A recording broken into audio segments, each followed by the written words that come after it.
Welcome to Nimin Live, the #1 place on the internet to learn about YouTube, network with other content creators, and have an awesome time doing it. My name is Nick, and today we are answering your YouTube questions. And when I say we, I mean myself and this extremely handsome, smart, talented, good-looking, way more capable gentleman sitting right here across the desk from me. His name is D, and he is my co-host.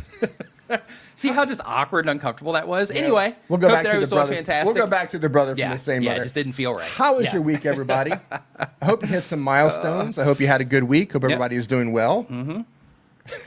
Yeah. Yes, he means me. That's right, Chantel. Yeah, hope everybody's doing great. Hope you had a great week this week. Hope you've had some wins. Hope you've hit some milestones when it comes to what it is that you're doing on YouTube. Well, and hey, I'm just trying to be like my older brother, man. Give me a break. You don't need to copy me. Give me a break here, man. I'm just trying to follow in your footsteps. That's all I'm trying to do here. There we go. Yeah. So this is what we're doing today. So if you are watching this on the replay, I do want to let you know that we put timestamps down into the video description, and because of that, if you want to see what we talked about during the stream, or if you want to hop around to different sections of the stream based on what it is that you want to know about YouTube, then make sure that you do hit those timestamps. You can also see them listed at the bottom of the player right now as well if you are watching this on the replay. And then for you, if you are here live today, I do want to let you know, in case this is your first time here, that we have a form that is down in the description. It's also pinned at the top of the chat if you are watching from YouTube. And with that form, all you have to do is put your question into that form, and we will get it answered on the stream here today. And in that form, you can put questions about what things you're trying to figure out on YouTube. You can ask for feedback on your thumbnails, your titles, that sort of thing, and we are open to do all of those things here, and you can get all of that done without having to super chat or anything like that. But feel free to super chat if you would like. Hey, Gregor Brown, how you doing? Good to see you. What's up, Gregor? So with all of that out of the way, I talked about that. Let's get into the YouTube news. We're going to talk about Opus Clip. Yeah, we will right after the news. So basically when it comes to the news this week, we don't have a lot of stuff to talk about, but we do have something that I believe is, but we do have something to talk about that I do believe is a little bit controversial. So we'll get to that here in a second. Ooh. But the very first thing is that captions automatically are turning on. YouTube's rolled this out. So captions automatically turn on when a user has their phone or tablet muted.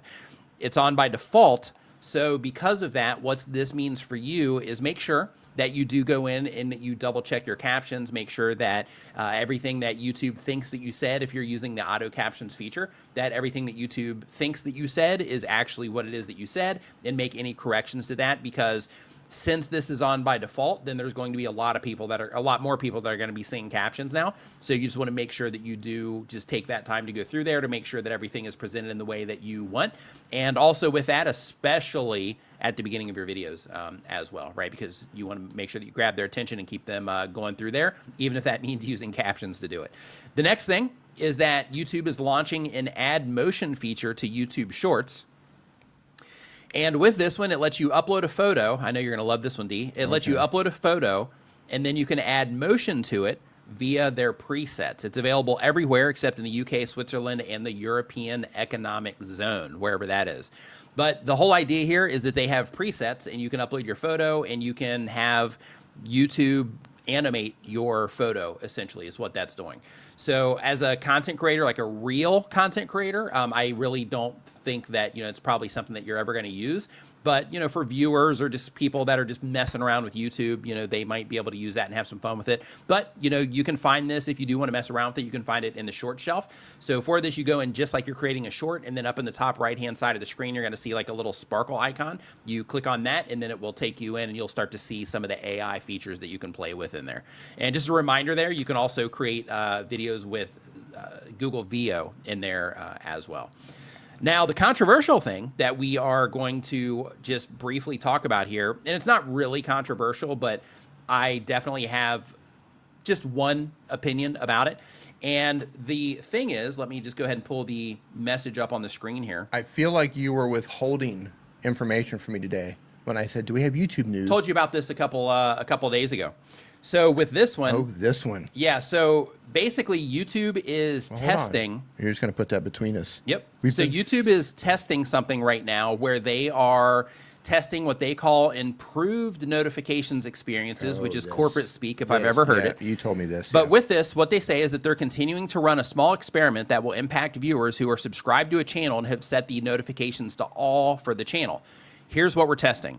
Viewers who haven't recently engaged with the channel, despite having been sent recent push notifications, will not receive push notifications in the experiment. Notifications will still be available via the notification inbox in the YouTube app, and content will still be viewable on the subscriptions feed on both desktop and mobile. Basically, it'll be in the subscriptions, and all of that. But they probably won't be recommending the content to these people either. That doesn't say that here, but that would be my guess if they're not even going to send them out a notification. So you're going to be completely relying on the subscription feed here. And they say channels that upload infrequently will not have their notifications affected. So I think that one's just an interesting, kind of thing to throw into this. But it says actively engaged viewers with push notifications enabled on their device will continue to receive them. So with this, the controversial side of this is that I think that... I'm going to take that down. Yeah, with YouTube having the option for us to enable all notifications on a channel, I think that they should send those notifications out always anyway, because that's what people signed up for. And when it comes to those, maybe they're just waiting for that time for the creator to upload something that they're like, oh yeah, this is kind of what I've been waiting for, or oh, I didn't know that. Or let's say, for example, when it comes to like Doug Houston's channel, if he has somebody that had that all notifications on, and then he starts talking about YouTube news, and let's say that there's one news event that would bring people back in and re-engaging with his channel. If they happen to be a part of this experiment, then it might exclude some of those people. So it's not a huge thing. It's just an experiment. But these types of things make me nervous. It always starts as an experiment. It does. But these types of things just make me nervous when it comes to, like if you chose the all option when you want to get notified for a channel, then you want that all.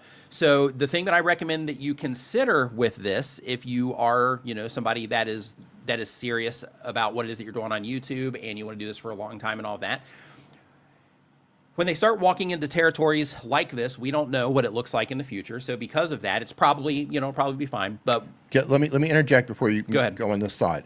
The fact that they are experimenting with this tells us that they're thinking about a permanent change. Right. And they're testing it. They're dipping their toes in the water to see how will this affect the platform, how will this affect creators and their channels if this becomes a permanent thing. Yes. That's why they're testing it. Yep.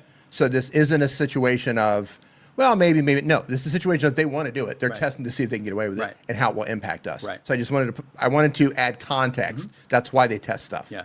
So go on. So when it comes to things like this, this is a thing to where, you can consider, of course, do what you like with this information, but you can consider, starting an email list or just reminding people to follow you on other platforms and those types of things.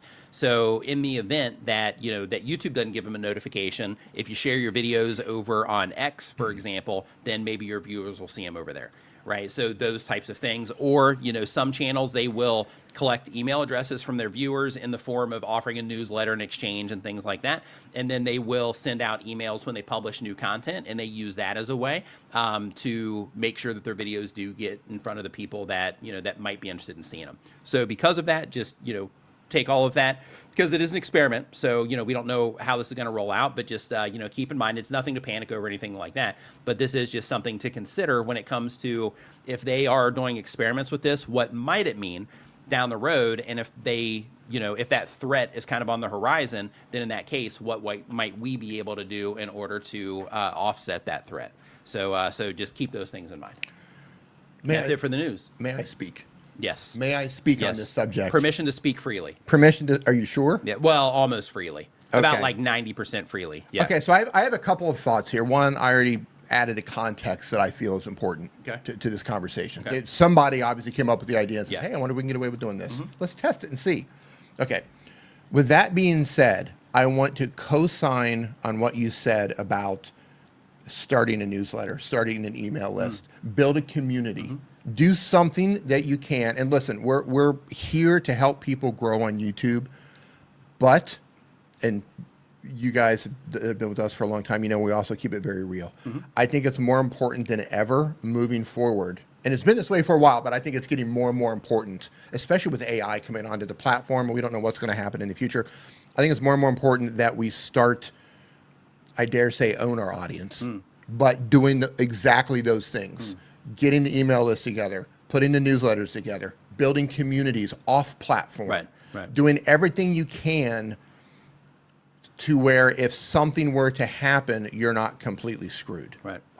So you're not one platform dependent. Diversify. Would be my suggestion for that. Yeah, I mean, that's really always been the running rule, though. Right. You know, like when it comes to this, because of the nature of social media and all that stuff, like that's always kind of been the running rule anyway. It's always a running rule, it's but just I think things like this just kind of bring it to your attention again. Yes, it brings the importance of it to your attention. And I also think, because the wording on that, you know, if the viewers don't regularly engage, comes back to the importance of making sure you're making content for the right audience. Yes, 100%. Because if you're making videos targeting the right people, then they'll keep coming back as long as they stay interested. They'll keep coming back. Now, of course, you know, not every niche is going to be able to do this, and there is such a thing as, like, you know, making videos that maybe don't casual viewers, I believe YouTube calls them, right? There are casual viewers, so this could impact casual viewers. And also, just to you know, emphasize this too. This is mostly affecting push notifications. Right. So just to, you know, emphasize that. Yeah. So they have here that you know, the notifications that show up in the browser are still going to be there, that kind of stuff. This is for push notifications. So it's a foot in the door. Yeah. It's a foot in the door. And it's you just don't know what their plans are. That's the thing with that. So yeah, you know, it just reinforces again, make sure you're making the right content, targeting the right people. We'll see long term how these sorts of decisions will impact casual viewers. I think people who are just uploading random content might feel some impact if they have their foot in the door. If they keep, okay, well, we tested this, now we're going to leave push notifications off for this. Now we're going to try this, and then we're going to try this.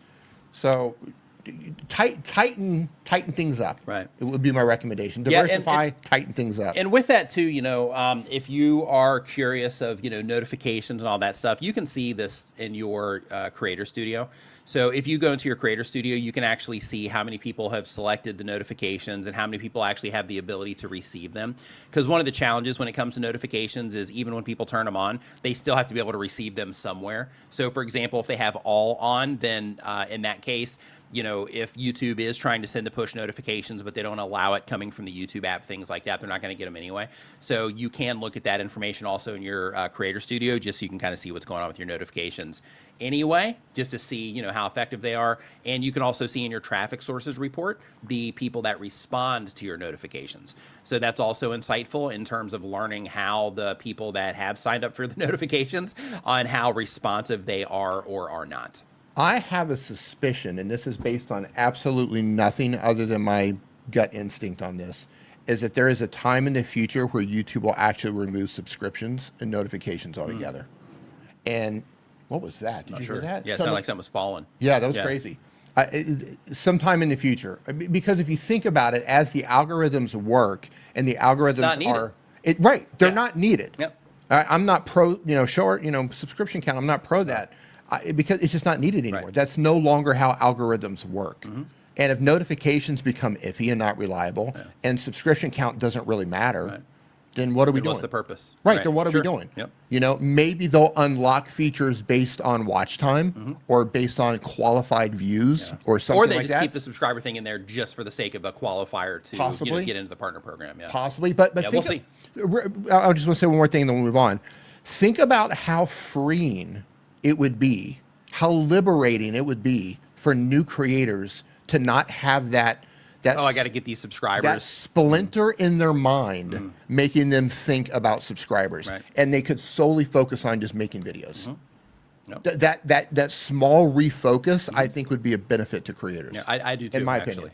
I do too. All right, let's move on. So on that note, I do want to let you know that this stream is brought to you by Opus Clip. Opus Clip is a clipping tool that lets you repurpose your content to where you can take long form content, you can cut it up into smaller clips that you can publish across social media. You can also, you know, publish them as shorts on your YouTube channel, that kind of stuff. But it does vertical content, and it does mid-form content, which is regular 16:9 aspect ratio videos up to 15 minutes long. In addition to that, they have some really cool things like Opus Clips or Agent Opus Story Mode and Agent Opus and a Opus Clip search feature that lets you search your entire archive. So if you are a creator that's watching this, you have a big archive. Let's say you're a podcaster and you want to be able to just search all of your content for very specific moments in that content and have all of those conversations surface around a particular topic. You can do that with Opus Search, which is really cool. But when it comes to Opus Clip, you can try it for yourself at opusclip.com. If you want to hook me up with a affiliate commission when you're heading over there, you can go to tryopusnow.com and it'll take you to the same exact place. So with all of that out of the way, let's go ahead and get into some questions here. D, you ready? Let's get it. Okay, let's get it. So the very first thing, and really quick, says YouTube has already de-emphasized subs as much as possible, but I doubt they will ever completely drop that metric. Yeah, it is one of those things that kind of helps them, kind of stand out. And the subscribe thing is different than the follow thing they do everywhere else. So from a branding perspective, it's also, important to YouTube there, I would think. So I'm not really sure. I'm not really sure on that one. Amy says, if you want to grow a business, you need to have an email list. It's the only marketing asset you truly have any control over. Absolutely. And really quick, Morale Gaming says, I just hit 86,000 2 days ago. High five, fist bump to you. Love those wins when they come in. Absolutely love seeing that. So the very first question, we're going to go ahead and just jump right into it here. The very first question that we have here from today is from Life with Ricky. Life with Ricky uploads one time per week or more, been on YouTube for 1 year or more. He does family comedy skits. And the goal of the channel is to have fun. It says, does YouTube experience seasonal dips in views every year in January and February? My views has dropped off by 75% so far to start the year. Some content does, some content does not. A lot of times it really comes down to what's happening on the platform. Of course, there is content that has built-in seasonality, like people teaching people how to play baseball and things like that. But in terms of the actual viewership on YouTube, January and February are usually pretty, standard when it comes to YouTube. Sometimes, depending on where your audience is, in the world and, actual seasons and things like that, sometimes people are spending more time outside, that kind of stuff, then depending on your niche and all of that, you might see some dips. But with comedy, yeah, I wouldn't worry about that too much when it comes to comedy. So because of that, it's probably the decisions that you are making around your content more than it is YouTube. And when it comes to this sort of thing, I'm just going to take a quick look at what it is that you're doing. But when it comes to these types of things, that's probably what it is. Because one, I see you haven't published a video in 2 months on your YouTube channel in terms of long form. In total, you have 4, 5, 6 long form videos on your YouTube channel. Let me take a look at your shorts here really quick. Okay, so you are publishing shorts on a somewhat, but you're publishing shorts pretty regularly. But even with that, you have gaps in between, and then you do like a little surge, and then you have some more gaps, that kind of stuff. So yeah, so it's probably just how people are responding to what it is that you're doing right now. And with those types of things, it can come down to, how relatable the subject is that you're talking about, those sorts of things. But you're talking about a lot of relatable things, like when you're bored in the car, a problem at the beach, not so much. Ricky goes to the zoo, things like that. So, you are talking about some relatable things. So I think that you are okay there. But one thing that I would do is I would just go through your content right now and just start looking for the things that you have talked about that have resonated the most, and just look for any patterns that you might see there.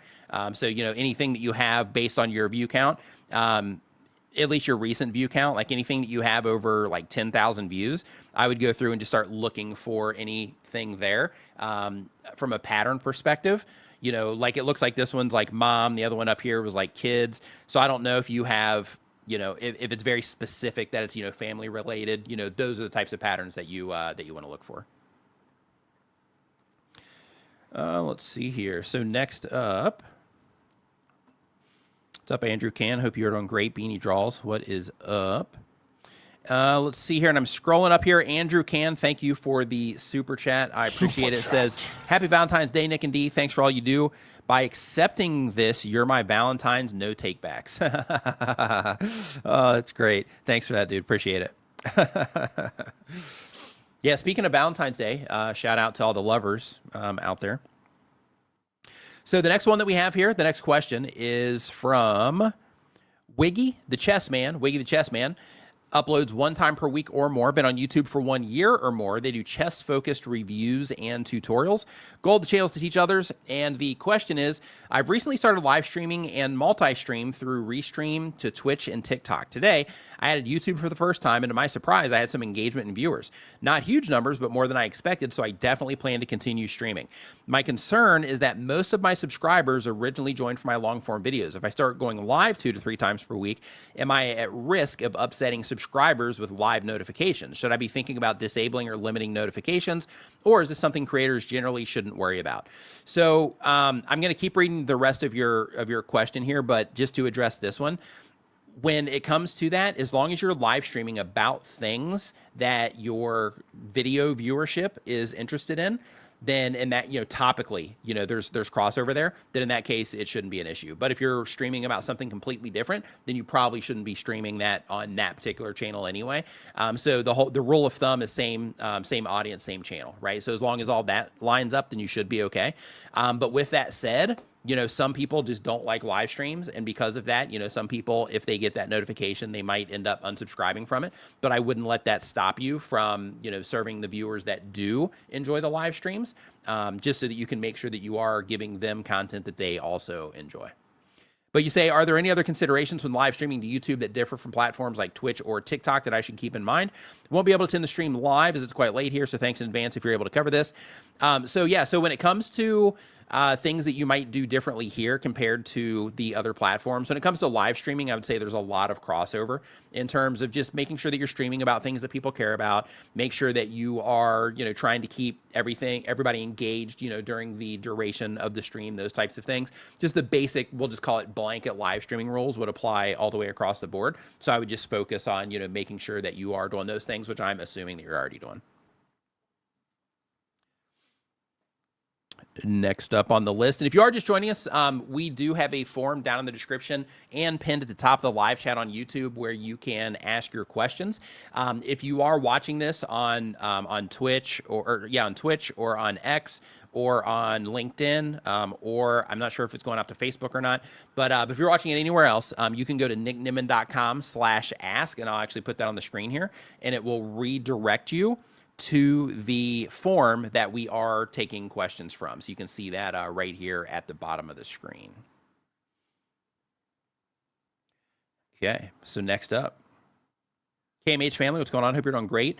iFun Chris, thank you for your support for 40 months. Appreciate it, man. Thank you. So next up, we have RPG Games, or RP Games 11. They upload 1 time per week or more, been on YouTube for less than 6 months. They have a gaming channel. Goal of the channel is to make money. And the question is, I'm just wondering what I could do to get more views on long form videos and what I could improve on. So let's take a look and see what it is that you are up to. And then we will take it from there.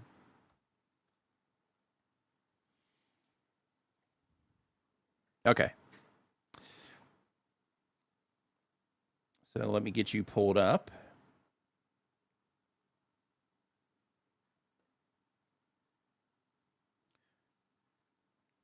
And here we go. Okay.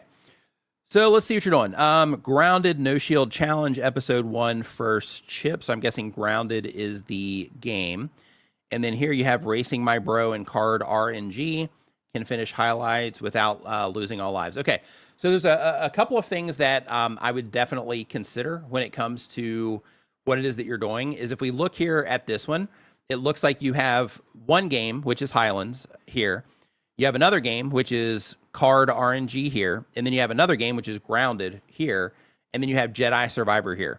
So the problem is right now, because you're just getting started on your YouTube channel, and keep in mind, what I'm getting ready to tell you, if you're trying everything you can to grow the channel, this is where you want to keep these things in mind. However, if you're like, hey, I'm just doing this to have a good time, and I'm just wanting a little bit of feedback, and I'm still going to publish, whatever I want to publish, then that's perfectly fine. You can do that, no problem at all. But what I'm getting ready to tell you is about if you want to pick up momentum on your channel and you want to keep people coming back to the channel and all of that right now, this is what you want to do. So the very first thing is when it comes to the games that you're playing, I recommend that you start with 1 or 2 games. If you start with 1 game, then every video that you publish on the channel is going to be relevant to a particular type of viewer. If you spread it out to 2, make sure that there is some type of crossover. Like, for example, if it's a car racing game, then maybe the other one would be a car racing game. If it's a, if it's a fighting game, then maybe the other one's a fighting game, that sort of thing.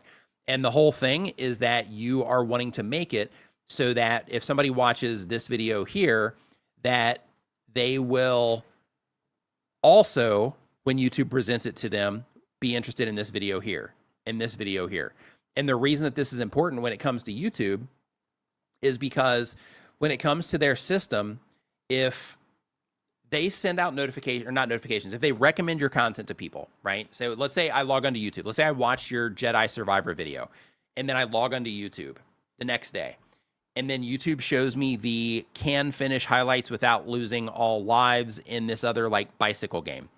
Well, in that case, because I'm into the Jedi game and I don't play the other game or any of the other games that you've uploaded recently, if YouTube tries to show me to those because I really loved your Jedi game and I watched it all the way to the end and I left a comment, I liked it, maybe it even caused me to subscribe to the channel, and that told YouTube that I really enjoy what it is that you're doing. So then you publish that next video, and because it doesn't have anything to do with anything I care about, I'm not going to click on it. Then you publish the one after that. I'm not going to click on it when YouTube shows it to me. And then the next one after that, I'm not going to click on it when YouTube shows it to me. So what's going to happen is after a couple of those, then what's going to happen is YouTube's going to say, okay, well, it seems like he doesn't respond to this content. So they're going to move me out of, regular viewers. They're going to move me into casual viewers to where it's going to be harder to reach me with your content. Meaning that every video that you publish that isn't a good fit for the avatar that you're trying to reach or the person that you're trying to reach, every video that you publish that isn't a good fit for them, you're making it harder to keep people coming back to the YouTube channel and to keep people engaged in your channel.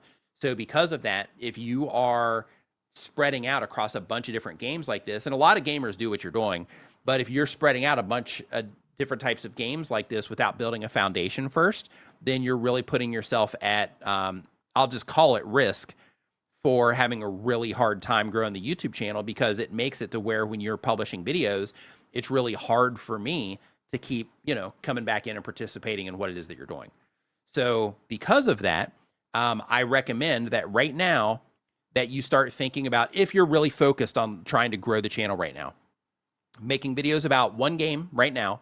And then once you start picking up some momentum on the channel and you start having, regular viewers coming back and you hit like a higher baseline for your average view counts on your videos, that's where you say, okay, so now I've got people that are coming back. They're into what it is that I'm doing. So now let me start experimenting with dropping another game in here from time to time, and try to make sure that it is something that would be of interest to the viewers that are interacting with your channel. And you can figure that stuff out through using like your community posts as an example. But the idea is that you start dripping in additional content or additional games one at a time. So then you can start building up additional audiences on those games, or you can see if there's a crossover between the people that are watching you play one game and the people that are watching you play that other game. And then by doing that, you start creating, or you start turning your channel into a resource for people that are interested in watching content on that game, right? Or on those games that you slowly start putting out. But the whole idea is that you use the single game as bait to grow your audience. And then once you grow your audience, then you can decide if you want to keep going on that one channel or that one game, or if you want to start trying to spread out so that people will start coming in more, just to watch you play games versus just being the game that they care about. Because that's ultimately what you want to try to get to.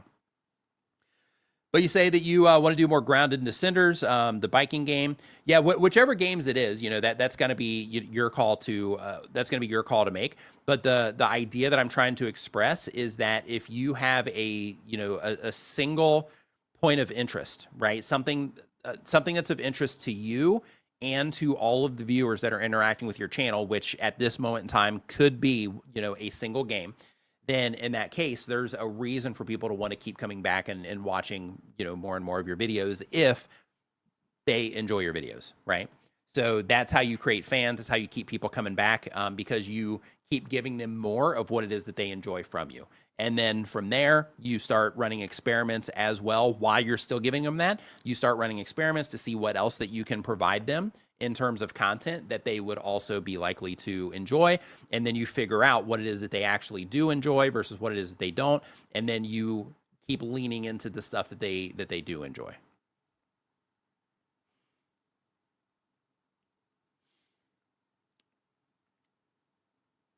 Let's see here. Hey there, Nixon's hitting 10,000 subscribers. I'm now getting almost 200,000 views per month, which is almost double my normal number. Nice work. Congratulations on that.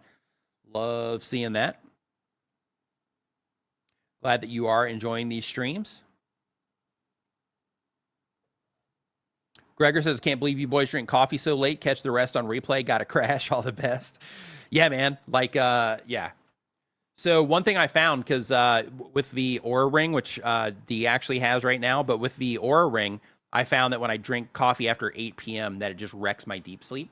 But for these streams, I just like to, it's just part of the ritual for doing these streams. I didn't do it for a little bit when I was streaming alone at home, but you know, just coming in here, it's just part of our, you know, part of our ritual. So I do it anyway. Kind of helps keep me going because, you know, because we do stream late, you know, like we'll stream until midnight local time. And because of that, you know, just kind of helps keep us kicking. That and water. D stepped away for a moment. He'll be back here in just a moment, Rebecca. Okay, so next up on our list, jumping back into the questions here, we have Aaron Lackey. Aaron Lackey uploads 1 time per week or more, been on YouTube for less than a month. Welcome to the creator side of YouTube. They do preaching content. The goal of the channel is to teach others. And they say that they preach about stuff that the United Church of God teaches. And they say, what do you think about my thumbnails? Any thumbnail editing tips? Using the free version of Canva. Let's see what you got going on here, Aaron.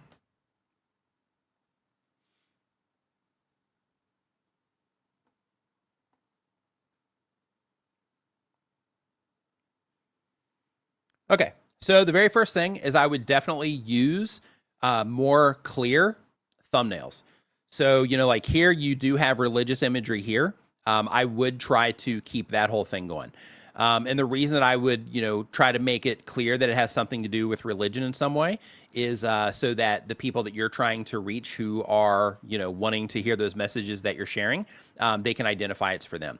So you can still do this sort of thing if you want to, where you put yourself in your thumbnail. But for the text, kind of like how you have the happy Sabbath on this one, you want to do that here too, to where instead of saying things like this that might not be crystal clear for somebody unless they know the very specific thing that you're talking about, lean on clarity. So basically, when you are putting text in your thumbnails and you're writing your titles, make it a lot more clear than you're doing right now. And also with this type of content, since you are doing, you know, preaching or spreading the word, then in that case, I would also make it a little bit more towards how that verse or the message that you're sharing is beneficial to the viewers that you're trying to reach. So in that way, then it can, you know, it makes it more about the viewer, and then it also adds some clarity there. So it's like this message, you know, will help you. This wouldn't be the actual title, but basically the idea is that this message will help you with this thing that you're dealing with right now. Or this message will help you understand this thing more clear. Or this message will help you, you know, be at peace, or, you know, whatever the thing is. But the idea is to make it about, you know, what the viewer might get out of that message that you're sharing. So that would be the very first thing that I would work on. And then, you know, where you have the religious imagery here, like that's good to do that sort of thing as well. So it really comes down to how you want to present yourself, if you want to be in your thumbnails, if you don't, that kind of stuff. But just trying to make it clear from the outside that it has something that is that has to do with your religion. Even little things like, you know, putting like a cross, you know, somewhere, you know, can be helpful. But the idea is to just make it obvious, like stupid obvious from the outside, that it has something to do with religion. So if people see it and then they're interested in that, they can click in and come in and hear what it is that you have to say.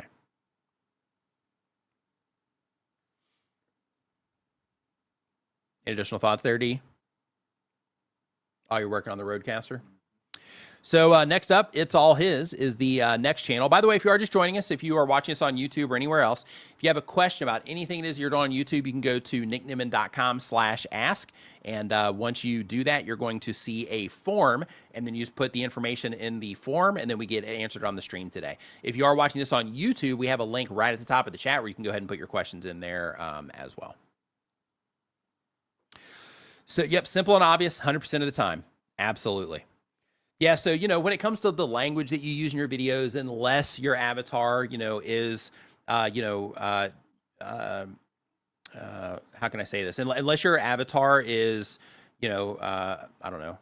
I don't know if like college educated would be the right word for that, but like, just trying to speak clearly in terms of the references that you make, things like that, the language that you use, and trying to make sure that everything is presented in a way that's really easy to understand from the packaging for your thumbnails and titles. Clarity wins over clever 100% of the time when it comes to YouTube, because with clarity, nobody has to figure anything out. When you speak in a way that everybody can understand, then that also makes it to where, anybody can watch your videos. So, somebody that is, a linguist can watch your videos, and somebody that, barely made it out of school can watch your videos as well. So just trying to make everything easy to understand all the way across the board is a fantastic way to connect with as many people as possible on YouTube. So next up, we have It's All His. They upload 1 time per week or more. The type of channel is managing money for Christians. The goal of the channel is to teach others. And the question is, started playing with Opus Clips this week, and I just want some good general advice about starting to publish shorts. How often? Just best practice tips for someone new to shorts. I've done a few with the remix feature to experiment, but I feel like I'm not doing things right. Thank you so much. So when it comes to the amount of content you're going to publish to your to the short shelf on your channel, it really comes down to like how many clips are you getting out of Opus Clips. We're like, yeah, this is a good one for my channel, because when they're clipping everything up, they usually give you just a ton of clips. So you have to go through and figure out, okay, which ones are the best ones, which ones start the best, so that if a viewer comes into this short, when they get that message at the very beginning, then it's going to start making sense for them, things like that. So once you do that, then you're going to see how many shorts that you have to publish, and then from there you can just start publishing them on just a regular cadence, just whatever works best with with your lifestyle publishing schedule and all that. So for some people, they'll publish multiple shorts a day. Some people will do one every few days. Some people will do just toss in a short like every other day, things like that. So it really just comes down to you and how often you want to, publish on your channel.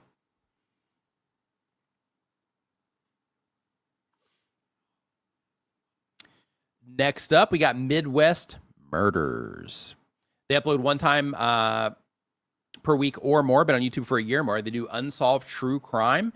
The goal is to connect with others who like what they like, and they feel like they've boxed themselves in with their thumbnails. And they say they don't want to go down the road of shock and awe. They prefer a more honest, respectful telling tone. Their audience is who they have targeted, but they would like to reach a broader audience. Okay, so let's see what you got going on here.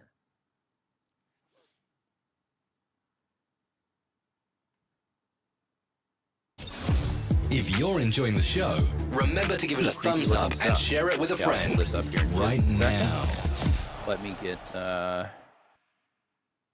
your comparison channel up here real quick.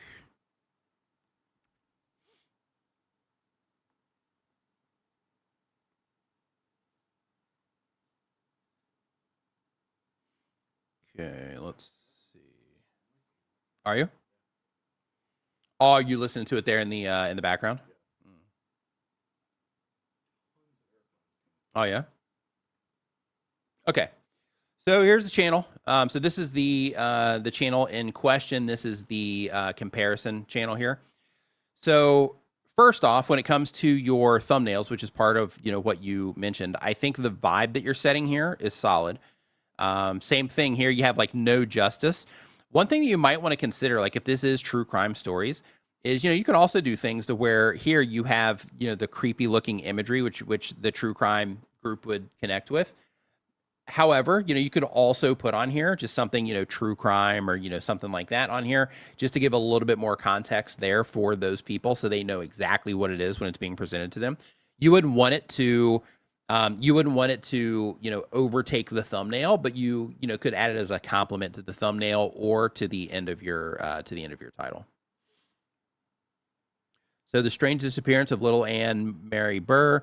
So yeah, like you're taking the typical path that that these types of channels take in terms of you're talking about the you're talking about the person, those types of things to capture their audiences.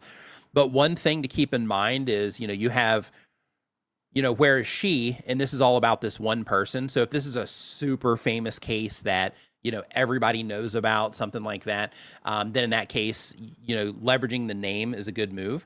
However, one of the things that you mentioned is that you're wanting to broaden the audience up a little bit. And a way that you can do that is by making it about, the strange disappearance of little Anne Mary Burr. Instead of putting the name in here, generalize it, right? So for example, it looks like a kid in here. So if clearly you made the video about it, so you know what happened in this scenario. So instead of the strange disappearance of little Anne Mary Burr, something along the lines of, I don't know if saying like this girl disappeared, but something along those lines. So where you just kind of take the name out of it and you come up with a way to present it that doesn't have the name directly attached to it. By doing that by itself, then what you do is you generalize the content a little bit more, and then it removes the hurdle that people run across. Some people will be like, oh, hey, I've never heard of her before. But other people will look at that and they'll say, like, oh, okay, I don't even know who that is. So, I'm not really, concerned, right? But I think that with the imagery that you're using and things like that, you're definitely making it clear that this is, something true crime / creepy. So I think that you're doing the right thing there on some of this imagery. Down here, not so much, I don't think that looks creepy. I would definitely creep these up a little bit. But when it comes to the titles and going a little bit more broad, trying to not use names unless the name is super famous is the general rule of thumb there. Let me see what they're doing here. True crime stories that shouldn't exist. True crime stories, the murder of Monica May. So they're using names here and people are responding to it. So, so I guess you can use names on here and still get that response. Granted, they have, the audience tuned into this, but still, they are definitely using the names here. So, you might still be able to connect that way. But one of the things that that I do want to just kind of mention here is if you're looking at their channel, I'm using 1 of 10 to show this right now. But if you look here, you can see this one's like a 2.5 times outlier. So you can see here, top 5 most insane true crime cases of 2025. These types of things also can be a part of your content strategy for reaching out into a more general audience.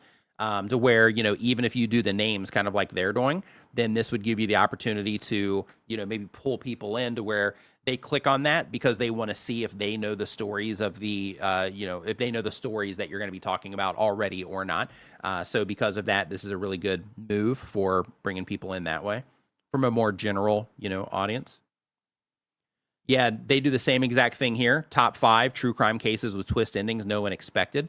Same exact thing. This is also a 2 times outlier where, it's more general and it's a list, right? So these are the top 5 true crimes cases. And this right here is one of the reasons that in the forum, I always ask people to put the comparison channel on a channel that's doing well in the niche so we can look at it. We can see things like this.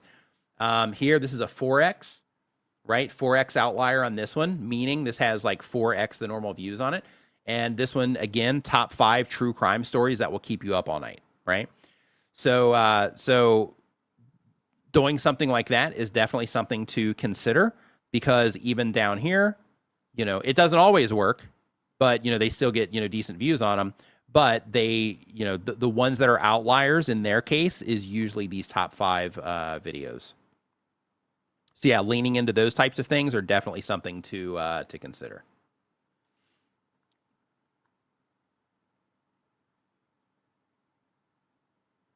Yeah, if we sort it this way, right, by descending from, this basically sorts the outliers from the, most outlier video down to the ones that are not.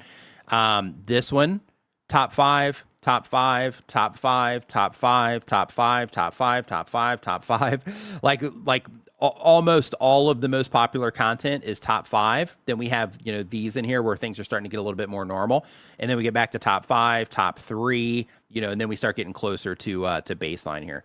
So yeah, so I would definitely consider doing that type of thing to, to reach out to a more general audience and pull them in. And as you can see, like that channel's doing as well. You can see how, every video isn't that. So they use those as a way to like, hey, let's pull in people that are interested in true crime, right? So they use those as a way to kind of scrape people in that are interested in true crime. And then from there, they give a great video, and then YouTube identifies that people are enjoying those. And then when it comes to their archive and new videos on their channel, then YouTube says, hey, these people really enjoyed this, so let's, show it to them. And another thing too is when it comes to the branding on theirs, like their branding surprisingly is really like bright, and they're not as creepy looking as true crime channels typically are. So that's definitely something to experiment with. And I'm going to bring this back up again real quick. That's definitely something to experiment with because, typically when you see true crime channels, like a lot of them, they have that creepy look.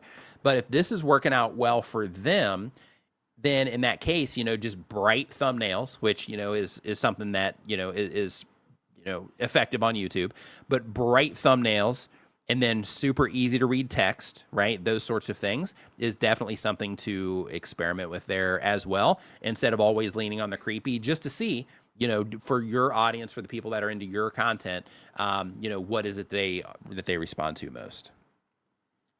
Most of YouTube and working all this stuff out is the experimentation side. Jerry says, don't overthink shorts posting schedule. If you have something to say, get it out there, analyze the life cycle, and develop systems to publish at the rate that you can sustain. Yeah, sustainability is super important. Valentine's Station, today's your day, by the way, Valentine's Station, right? They made a whole day, right, for you. So next up, we have Anthony Goodley. Anthony Goodley uploads when they have time. They have gaming content. The goal of the channel is to make money. The question is, assuming AI Singularity is reached this year, how do you think that it will affect content creators? Oh, wow. Yeah. So if, wow, that's an interesting question. So, one thing that I will think until I get proven wrong on this is that when it comes to people relating to content creators, that's always going to be there. But I do think that when it comes to all of the tools that are available, and we even have things like Claudebot now where you can have AI posting through browsers and stuff like that. So it's not necessarily detected as like bots and stuff like that. It looks like regular usage. So because of things like that, I think that competition will continue to get more fierce. I think that, we will reach the point to where, like, we're already there in photos, but to where in video content, to where with very low effort, you're going to be able to make content that looks real, that's indistinguishable from that you're not gonna be able to tell it's AI. And that's where I think things are gonna get a lot more competitive when it comes to YouTube. But the advantage that we have is length, right? Because right now, it is limited on how, long videos can be and stuff like that. So I think that we're okay there. And I think when it comes to live streaming, that they do have AI that live streams too.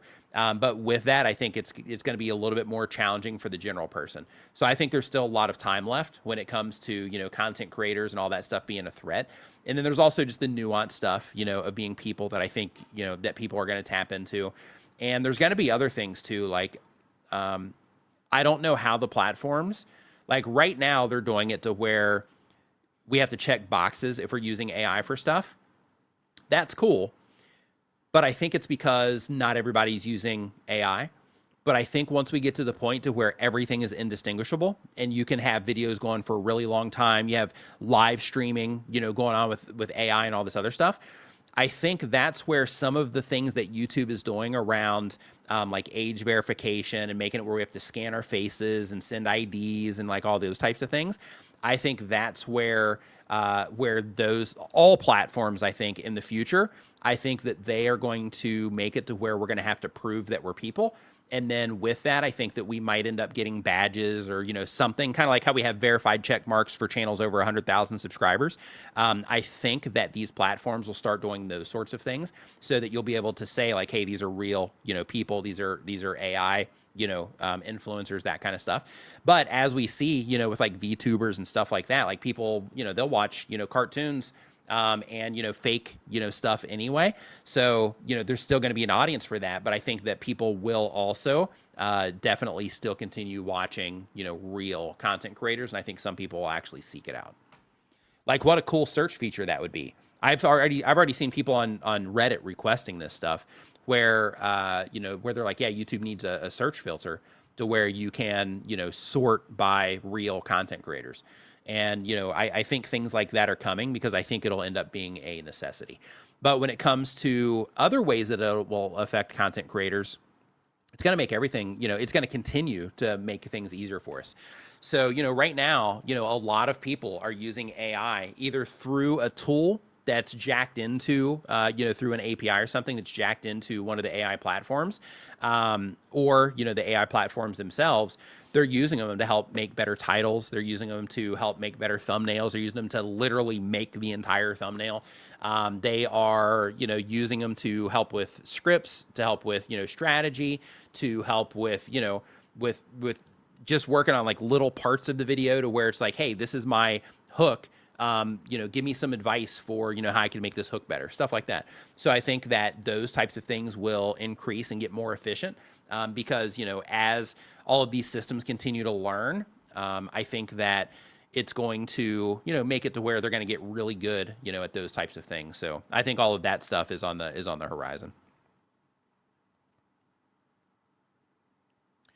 Well, I think it depends. So that's a label, right? In terms of, so the question here is that, so back to the Boom Bap says, can someone who solely uses AI to generate their videos literally or legitimately call themselves a content creator? I don't think so. I don't think so either. So when it comes to that, like, I think that, I mean, technically they can call themselves a content creator, but I think that when it comes to that label, I don't think they're going to care. Right, because the people that are doing that kind of stuff to where, it's 100% AI and they're just like making it and then getting it up there without any, without them being in the middle of it. For people that are doing that, I think that they don't care if they're called a content creator or not. Right. So I think that they're, doing it for different reasons. And I think that, those types of labels, I think that they could probably care less in a lot of cases if, if they qualify, if there's a qualifier, for them to be a content creator or not.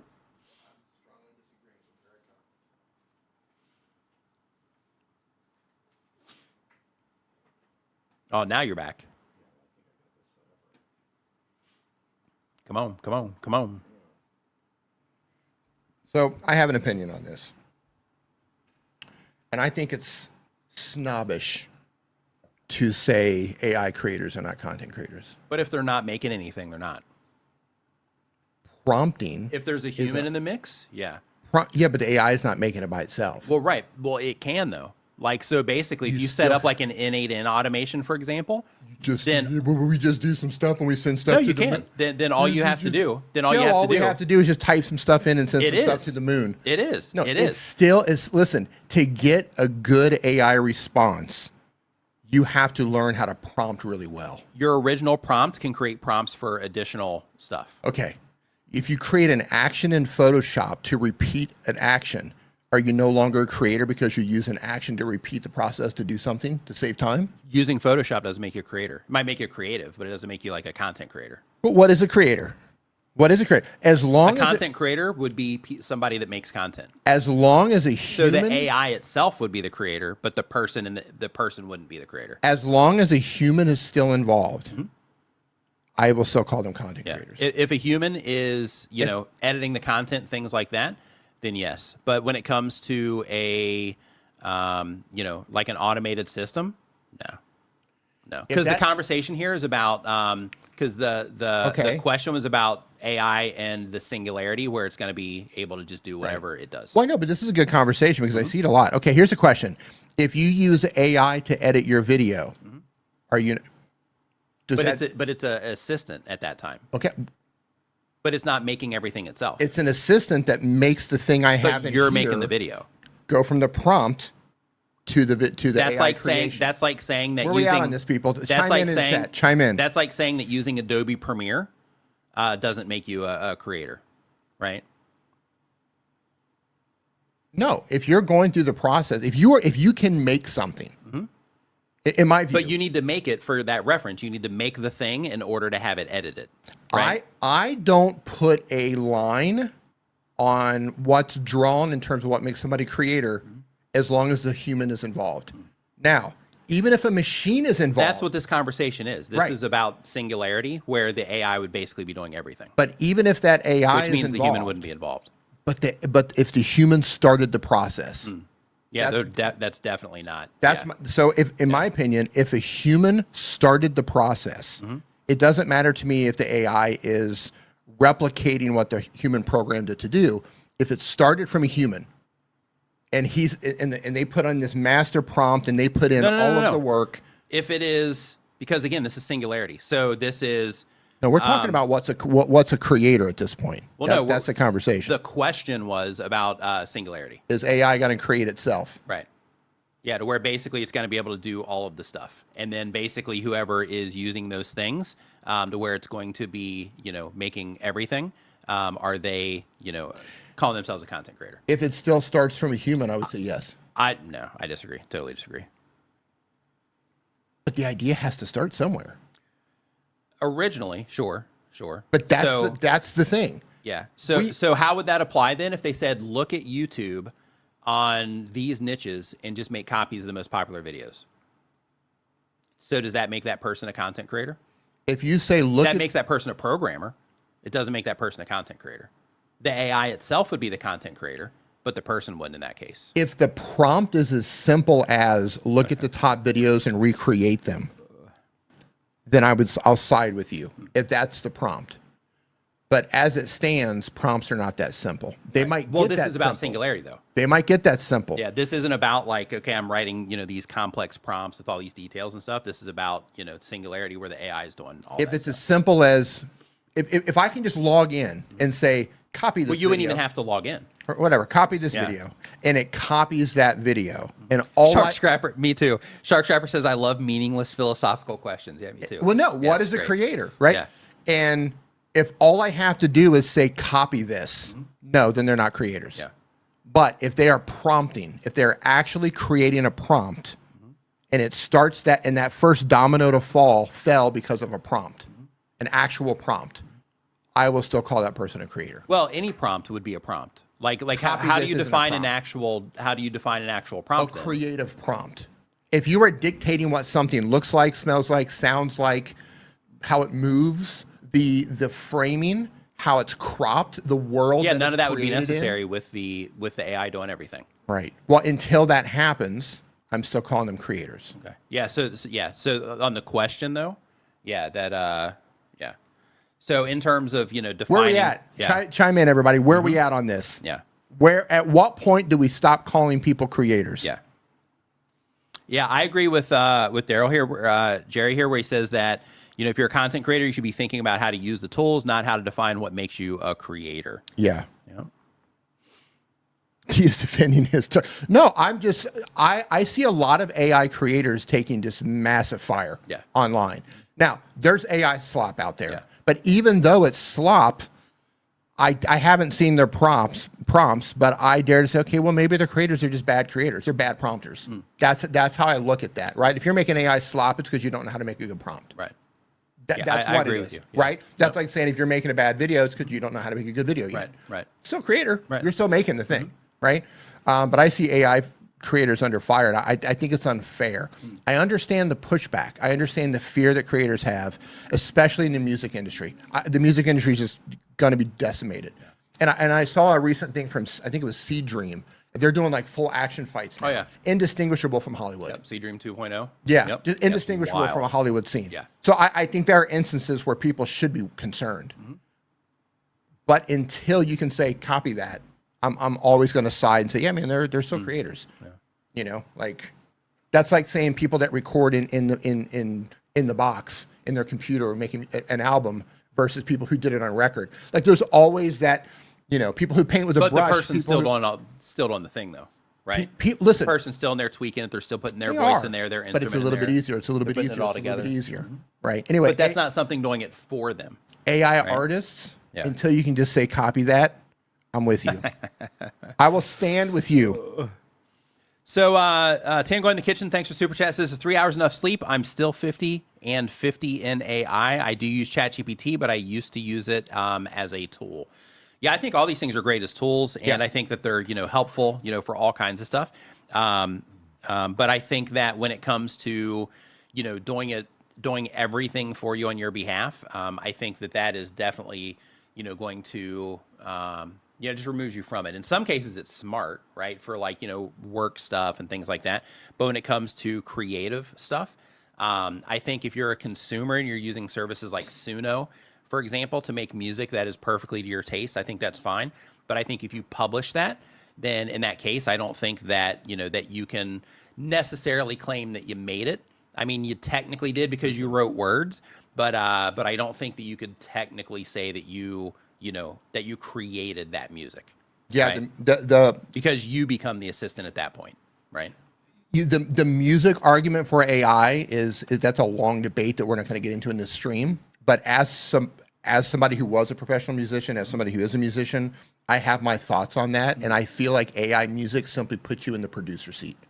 You're no longer necessarily the writer. Yeah. You might be a contributor. So, I mean, you're the assistant. You're not the artist. You might be a contributor, but you're more of a producer at that point, in my opinion. Yeah, I would agree. Yeah, you're assistant. You're not. To tackle the thing Ron said, and that's why I put this up on the screen. It says a creator needs creativity. So much AI generated content is not creative. I don't know, man. I've seen some pretty creative stuff. Here's how I wanted to say this. I think that we need to separate AI content into three buckets. Bucket number one is just pure low grade, low effort slop. Just garbage. We've all seen it. Nobody likes it. Nobody wants AI slop. The platforms are trying to get rid of it.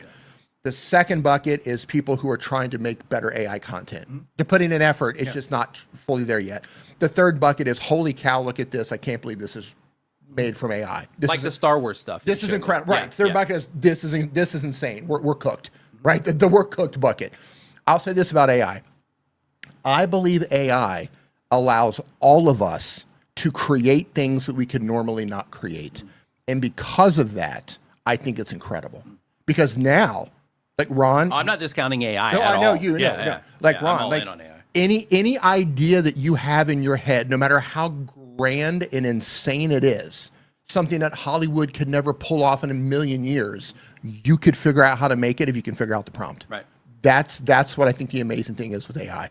It can be unbelievably creative. You just have to learn how to prompt. But let's get rid of AI slop. I think we're on board with that. Speaking of which, for those of you, let me go into a channel here real quick. So I used AI to make a tool for our tuber school students, and I'm just going to show you guys this really quick for those of you that are here, just in case you, because I posted it inside of tuber school, but I haven't showed it yet in terms of a video. So right here, so what that tool does, and I used AI to build this, and the reason that I'm sharing this here with everybody is because you can start doing stuff like this too. Like, this was so easy to do. So basically this tool right here, if I go here, so if you look down in this area down here in the bottom right, you can see how it says title truncation warning. So if I take this title and I back it out, then you can see it disappears. But if I'm writing titles on YouTube, or any of the tuber school students are writing titles, on YouTube, then you can see as soon as you go past the truncation point on home pages and suggested videos, it will notify you that you are breaking those boundaries, so that you can make sure that whatever is the most important to the viewer is here in front of that cutoff point. So with this, like for everybody here, you can do these sorts of things with your content too. Like, for example, like if you go to YouTube's homepage, another part of this is if I go up here, you can select a thumbnail and you can write a title and your channel name, and it'll just embed it right into YouTube.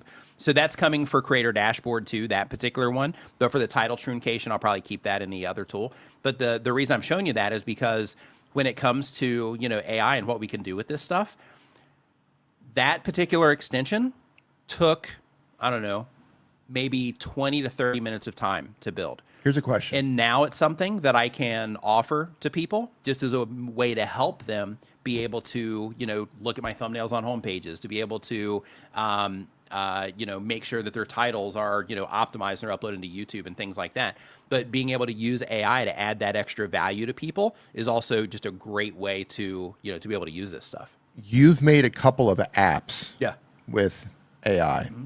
and they're awesome, Mm-hmm. and they're useful, super helpful. Would you consider yourself an app developer? No. Not even close. Not even close. No. Even that. Well, see, but here's the thing. Other people might, but I wouldn't because by doing that, it showed me. Like I've had to learn some stuff, but it is it has given me respect for real developers. Oh, yeah. Because I don't know how those old school dudes do. Yeah, dude, the amount of time. Wizards. Oh my god. Yeah. Wizards. Like the thing with that is I've had to learn a ton of stuff in order to be able to do it efficiently. Yeah. However, I'm still not doing the work. Like all I'm doing is thinking about the ideas and then I'm using that to execute the ideas and it's doing everything. Yeah. I'm more of like a QA. Right. So I'm more of like quality control and like the idea person. And then from there, it's doing everything else. So yeah, I definitely would not consider myself a developer in any way, shape, or form. So my thought on this is first to give an unbelievable publisher. Yeah, because I'm publishing them. An unbelievable amount of respect to people who did this stuff by hand. Oh my gosh, man. Yeah. Because I dabbled with this stuff too, and it's pure wizardry. Even with AI, it can be wild. Tough. So kudos to I could probably have something built like within the next like 15 minutes. Yeah. So something just basic for somebody. Kudos to all of you out there who made stuff by hand and continue to still do stuff by hand. That's amazing. That being having said that, in my mind, right, the only metric that matters is, are you publishing apps or not? Right. And if you are publishing apps, in my mind, you're an app developer. Yeah, not me. You might be a different level of app developer. You might be a different kind of app developer. But if you are publishing apps, you have an app on the App Store. I would say I'm a publisher because I go through the process of publishing something that it made. Right. But I would not say that I'm an app developer. An app developer is somebody that sits there and writes out the code. Is it, and then understands the code. Is it? Yeah, it is. And that understands, the code that's putting in there, and they understand the logic that's actually making it work. For me, yeah, it's more about like, okay, let's put hey, Renee, what's going on, man? Hope you're doing great. He says, can you leave AI at Starbucks all day instead of D? Nope, it's D. Definitely D. Here's a question for all of you. And I love these sorts of philosophical questions because it's interesting. Okay, if you... yeah, they definitely are considered AI. At what point do you become the thing? Are you the thing because you are you do the action of physically doing the thing, or are you the thing because you finish the thing? What do you mean? Well, because what you're saying is you're an app developer because you put in the work and you did all of the No, I'm not code. an app developer. No, app developers. Oh, yeah. Because they did all of the, and by the way, I'm not saying they're not app developers. Hold on. Okay. They did all the code, they did all the hard work, right? And kudos to them for doing it. But is that what makes you an app developer, or is what makes you an app developer a published app? I think it's also, I think it's not just one or the other. I think it's also the understanding that's behind it. Because, like, for example, like there's real developers that also use AI assistants, right? So they were also using the same tools I'm using to work more efficiently. Right. And because of that, they are still developers because they understand what's going on. Right. So, like, for example, if AI goes off the rails with me, I have to, like, restore a project that I had previously. I can't just go in there and troubleshoot it because I don't know what to look for. I don't know how to tell if something's broken. I don't know how to do those things. So because of that, like a developer is somebody that can do those types of things in my mind, right? In my mind. So I think the understanding it is a big part of, of that. So because of that, like I wouldn't disrespect other developers. I wouldn't disrespect developers by calling myself a developer based on the process that I use to get it done. So you're banking it on or you're betting it on the process. Well, and the understanding of what's going on. The knowledge and the process. Yeah. Right. Yeah, I don't know. I think app director. Yeah, that's a good one. Yeah, app director, publisher. Yeah, that type of thing. Yeah, I think that more applies than a developer. So I guess if we're stuck on labels. So I guess to put it into an analogy for where you're coming from, you can be a chef and make an amazing lasagna by hand, or you can go to the store, buy a lasagna, put it in the microwave. Right, and you're not a chef. Both people end up with a lasagna on a plate. Yep. One of them actually cooked it. Right. That's a great connection. Yeah.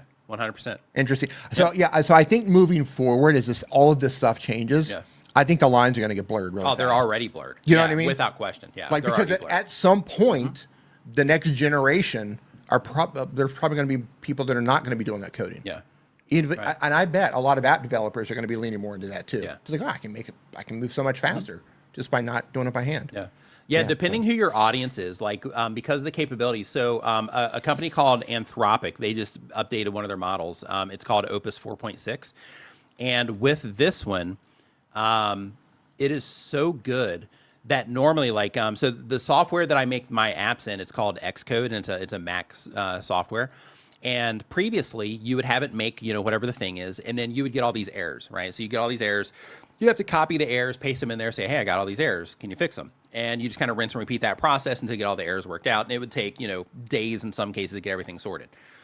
With Opus, so Dee and I have been like really focused on like Tuber School and serving everybody in there and making content for it and all that stuff. So because of that, like I've kind of taken a step back from the development stuff. And with that, I was like, okay, since this new model came out and I had a chance to play with it a little bit, I'm just going to see what it'll do on its own. So what I did is I put together a prompt for it, and then I dropped that into into Claude, regular Claude, so I didn't have to, spend much time on that. And then I took that prompt and then I dropped it into a piece of software called Cursor. And with Cursor, you connect all these different AI models. And I dropped it into the prompt into Cursor. And when I did that, I just pushed my laptop to the side and I just let it work. And then next thing you know, I came back with a fully functioning app that I did end up going in and saying like, change, these things and that kind of stuff. And it's not perfect, but that first version didn't have any errors in it or anything like that. Like it was great out of the box. And from right now, if I were to spend a day on it, then it would be ready to ship for that particular one. So in terms of the capabilities now, if you have ideas for things that you want to build for your viewers, now's a great time to get into that stuff for, all kinds of different stuff. Like, for example, Magic Prepper. Magic Prepper, could make an app for prepping, for his viewers.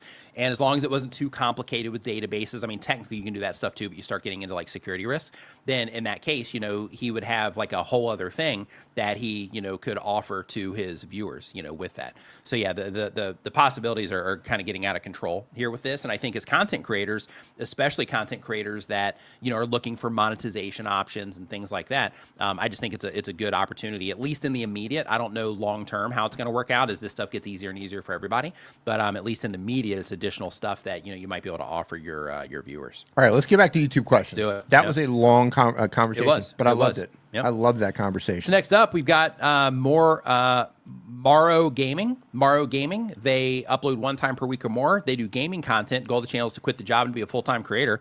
And hey, really quick, Renee asked if you think that R2-D2 and C3PO are considered AI. Yeah, definitely AI for them. I don't know about R2-D2. Yeah, I guess he would. Yeah, because he's out there running his own life, essentially. Yeah. Right? Yeah, so I think so. Yeah. They're making decisions. Yeah, I think so. Probably good ones, too. Yeah. Yeah. You know what's funny when you think about that, and I'm derailing now. If you think about Star Wars, right? And you see how how they're in there like fixing stuff and things like that. Droids and you're thinking to yourself like these guys are in here fixing spacecrafts on the fly as they're getting shot at. Droids. And then you start thinking of like Chewie's back there like fixing something that that blew up, right? Right. So you're thinking like, okay, these they're back there repairing the hyperdrive. Right. You're like, how do they know all that stuff? Right. And I guess they just got trained by AI, and that's how they knew it. It starts. Yeah, it starts there, I guess. Yeah. It starts with ChatGPT. Nice. For the record, my ChatGPT can't spell correctly. Oh, okay. So we've got a long way to go. Yeah, we got a while before we're repairing hyperdrives while being shot at by Imperial cruisers. So Maro Gaming, they upload 1 time per week or more, but on YouTube for 1 year or more. They do gaming content. The goal of the channel is to be a full-time content creator. And the question is, my question is, I've recently been using Blender to make 3D Roblox models. I'm wondering if I should try posting some videos / shorts to my Roblox channel about my learning journey, or would that be better on a whole other brand new channel? My channel is all about Roblox right now, so I feel it would work, but I don't know. Can you give me your opinion? One other quick question is, depending on mainly streaming / shorts to grow subscribers really hurt the channel. Streaming is mainly what I do. This is why I'm asking. Should I make time to make more videos and less streams? So when it comes to the content you're publishing on your channel, the very first thing is to make sure that you're publishing the content that you want to publish, right? That's number one. And then when it comes to your purpose here, which is to be a full-time creator, then in that case, because your goal is to be a full-time creator, then you also have to start thinking, what can I publish that's going to help me grow the channel more efficiently? How can I publish the, right content that will keep my viewers coming back. So you have to think about things a little bit differently when you're trying to be a full-time creator compared to somebody that's just doing it for fun, right? So because of that, when it comes to making videos or shorts or live streams, what I would start thinking about is, out of those things, is there one of them or all of them or a couple of those, content types that will help you achieve your goals in a more efficient way, right? That will help you get to that full-time creator status that you're trying to get to. And if the answer is yes, then I would lean more into those pieces of content. So when it comes to shorts, unless you're getting a lot of views, then, right now the money that, that you make on shorts usually doesn't compare to long form if we go view to view.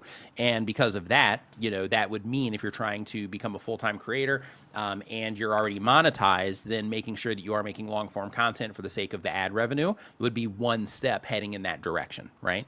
However, if you are, if you're like, hey, I really love making shorts and I don't really like making long form content, then from there, then you have to get really good at making shorts so you can make up for the difference between, shorts and, long form content and the income that might be generated from them. So those are, decisions that you have to make along the way.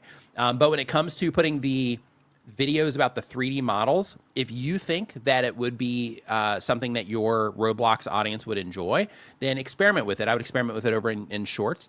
And if you find that they do enjoy it, then sure. But if it's like how to make the 3D models, if that's not the type of thing they're coming to you for, then in that case, it's probably not going to be a fantastic fit. The only crossover that you would have is that it would be Roblox related.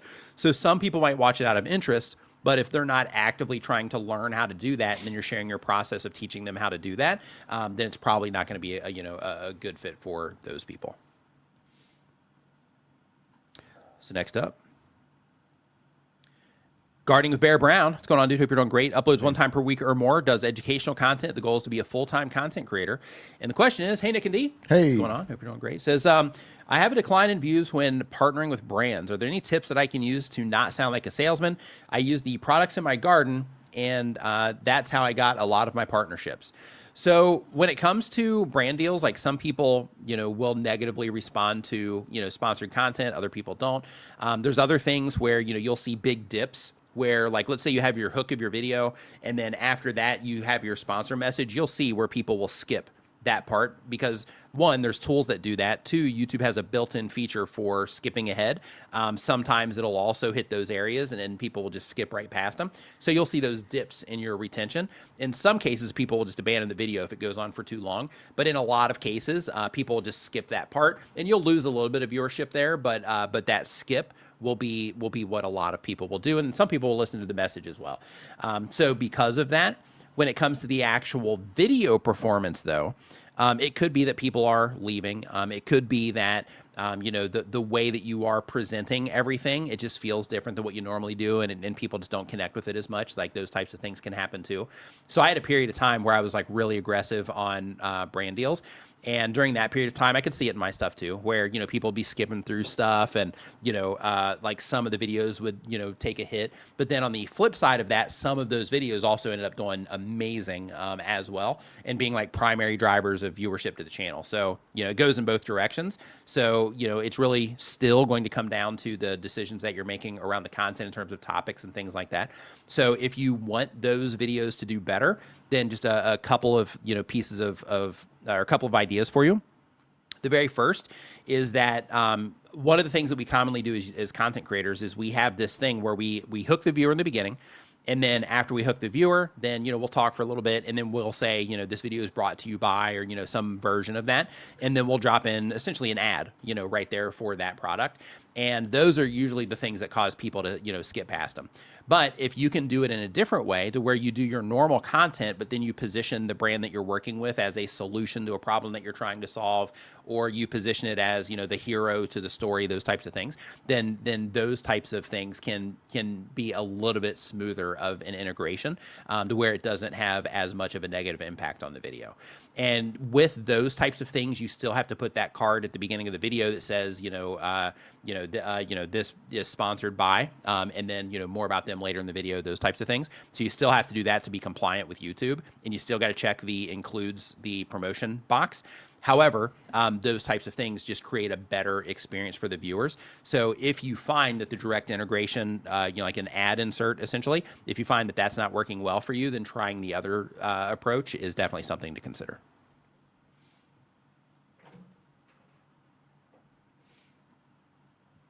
But I'm glad you're getting brand deals, though.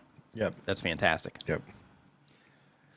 So next up, we've got All-in-One Life Loop. They are getting ready to start their channel. Awesome. Awesome. Come to the dark side. Come to the dark side. Yeah, awesome. Love it when new creators are coming in. So they are going to do nonprofit 501c3 educational channel plans and lifestyle animation channels. So they're going to be doing multiple channels. So let's see here. So that's a really... okay. So here you say, I have many well-researched ideas, but I want to avoid earning personal income until I reach a certain level so my family won't worry about it affecting my disability benefits. However, I want to start so I can make pages for other disabled people as well that are isolated. I would like to make an agency program for a nonprofit, and I need to set up channels through the organization so I can develop my ideas, but how? For me, it's the setup process that has me worried for years. It's so scary to want to make sure that everyone else is okay with what and how I have to do things just to satisfy them before I can build anything for me. Getting help with setting up in a way that can duplicate forming them in separate accounts could easily change my life. Please, my first time here and the only time I've been able to ask anyone. Thank you so much. So when it comes to not getting into the YouTube Partner Program until you reach a certain point, you can do that. So keep in mind that YouTube will show ads on your videos as long as they're ad appropriate. YouTube will show ads on your videos even though you're not in the partner program, but you do not have to join the YouTube Partner Program. So because of that, you can, grow your channel to whatever size it is that you want, and you never technically have to be a participant in the YouTube Partner Program. So so you can avoid that all the way up until you're like, hey, this is now's the time that I want to, activate this. So you can do that for as long as you want. And there's no penalty. There's no, there's nothing wrong about that if that's the path that you decide to walk. When it comes to setting up the agency for nonprofits, and you say you need to set up channels through the organization so I can develop my ideas, but how? So basically, if you are trying to set up your channels through a company and you don't have a company, then in that case, you're not going to be able to set them up as a company. You'll still need to set them up as an individual. But really, a lot of that's not even going to matter until you turn on the option for the partnership anyway, to join the YouTube Partner Program, and you meet the qualifications for that. So because of that, that's not something that you're even going to need to worry about yet. But once you do get to that, if you did want to set up companies for the organizations that you have, and then attach YouTube to those companies through how you set it up on the back end, you absolutely can do that. And you can make sure that every payout goes to, your company bank accounts and those sort of things as well. So, but first you need to have your companies for that. And then you can, send all the checks or all the wires to the company bank instead of it going to like any personal accounts or anything like that. Tango in the kitchen says, I need to head out, but I'll see you next Saturday. I need to go to my other secret life besides YouTube. All right. Enjoy. Yeah. I knew she was a CIA asset. I know, right? She's like, yeah, I've been hunting this Bourne guy forever. Yeah. So the channel here, VGS 123 School 123, I think is that. But they upload one time per week or more. They do educational content, goals to teach others. The question is, would you recommend me to transfer my videos to English either by SRT files or by uploading a sound file of me reading all in English? So you can do both. So YouTube has amazing translation capabilities now. So you can upload, like YouTube can just automatically do some of that. When it comes to the voice audio, you can upload that yourself if you want to. You can also make your titles in other languages. You can make your descriptions in other languages, your captions in other languages, and you can do all of that through the language settings inside of your Creator Studio. So all of that is all available for you, and you can go ahead and start, you can start doing that right away.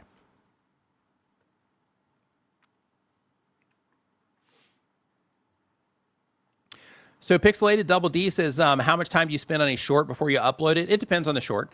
So, so I have some older shorts that I spent some time on, but a lot of shorts, I'll just like one take the short. And then like if it's something that I do on my phone or like on my like Pocket 3, then I'll just, do it, relatively quick, just sharing tips or encouragement or something like that. I usually don't spend hardly any time at all on shorts. And then I have another channel where I put repurposed shorts. So basically I take these live streams, clip them up, and then I put them over on another channel. We publish a short a day over there. And with that one, we don't take any time on that either because it all happens through Opus Clip. So basically Opus clips them up and then we go in there and we will, download the ones that are, a good fit. And then we will upload those over to that channel. So in terms of the creation process on that channel, no time at all. And then on this channel, some of them will take a little bit more time than others, but even with that, they don't take much time at all. So Nate the Lawyer, what's going on? Hope you're doing great. Says, it's crazy I started watching you at 500 subs, making nothing. Now my tax bill is $100,000. What do you think about diversifying to other platforms? Does it hurt YouTube views or grow your brand? So first off, congratulations. Second is when you diversify to other platforms, it does not hurt you in terms of hurting your YouTube views. Excuse me.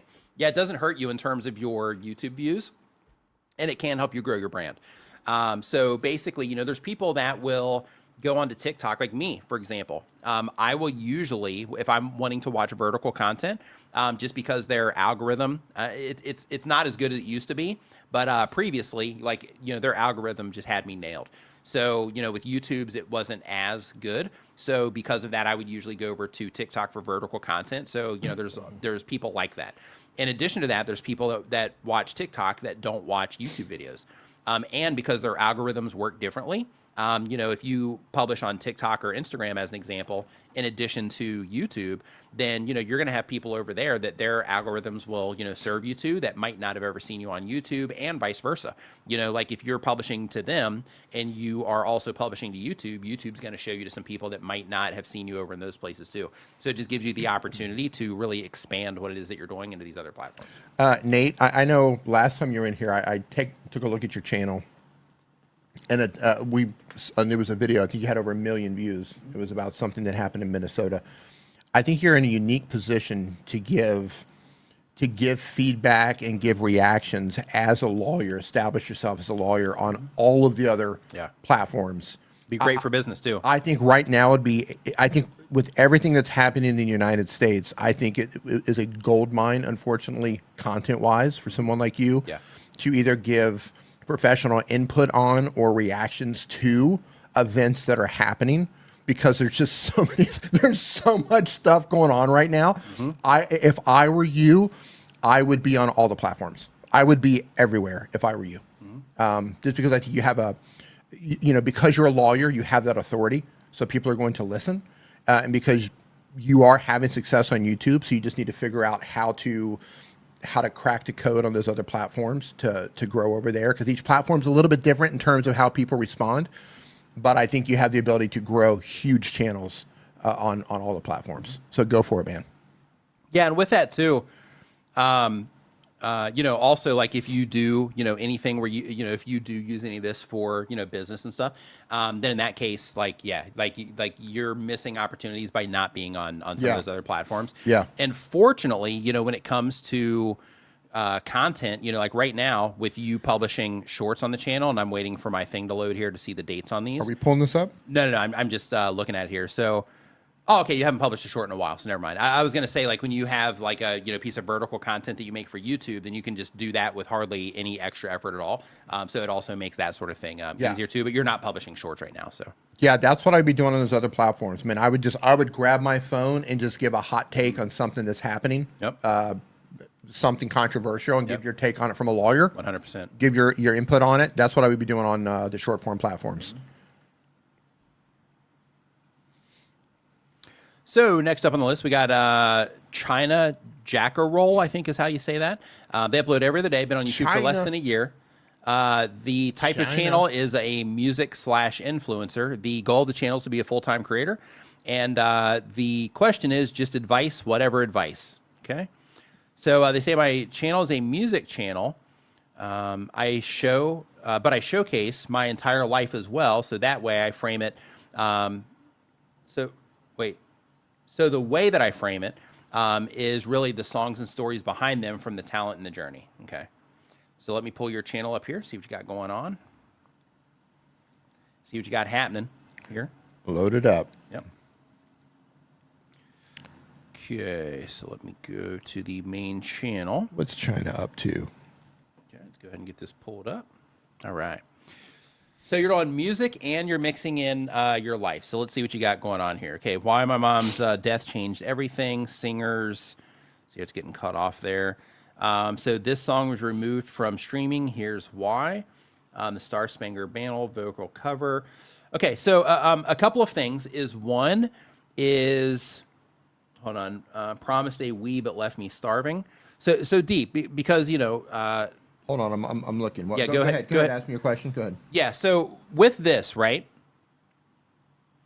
With this, the because you are mixing music and you are mixing, you know, the other, you know, stuff that you're doing here with like your stories and things like that. One thing to think about is, you know, some people, if they enjoy your music, they're going to want to come and just listen to music. And because of that, you know, some of the other stuff might work against you there. And also videos like this, right, where you're like, you know, my biggest mistake was having a big heart, right? So, like, I don't know if this is you telling a story or if this is a music video. So, for example, if I came here and I was listening to these songs, then in that case, if I were to run across this, and I'd be like, oh, yeah, she's amazing. Let me click on this and watch. And I'm like, oh, never mind. I thought this was like a song of some kind. Is she making shorts? Looks like it. Let's see how often. How's they doing over there? Star Spangled Banner. Yeah, so, yeah, 2/11/26, 2/8/26. Yeah, she's publishing shorts on a regular basis. Okay. Okay, so I'm going to give you my input here. Mm-hmm. Has she go to her most popular videos? Okay. 101 views. Okay, so here's what I would tell you to test. Number one, I would love to see you on TikTok as well. But I would tell you to just absolutely go crazy on short form content. Singing only. Singing only. And if you are singing in short form content and you're doing originals or you're doing covers, I would mix up, because I don't know, you know, if I were to hit play on one of your short form videos, I don't know if you're going to go through the entire song, you're starting at the beginning, or I don't know if you're starting it with the chorus. I don't know where you're starting. So I would test starting at the beginning with a verse. I would test starting at the chorus so it comes in jamming. I would test those, and I would just be relentless posting short form content with music. And if you start to see any songs do better than the other, redo those songs. Come back and do it again from a different place. Do it over and over and over again.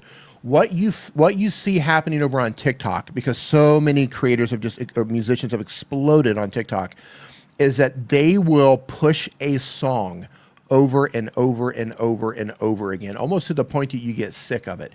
And they push it from every possible scenario and angle that they can dream of. They sing it in the car, they sing it outside walking around, they sing it in their bathroom, they sing it in the shower, just over and over and over. And they usually pick the catchiest part of the song and they sing that song.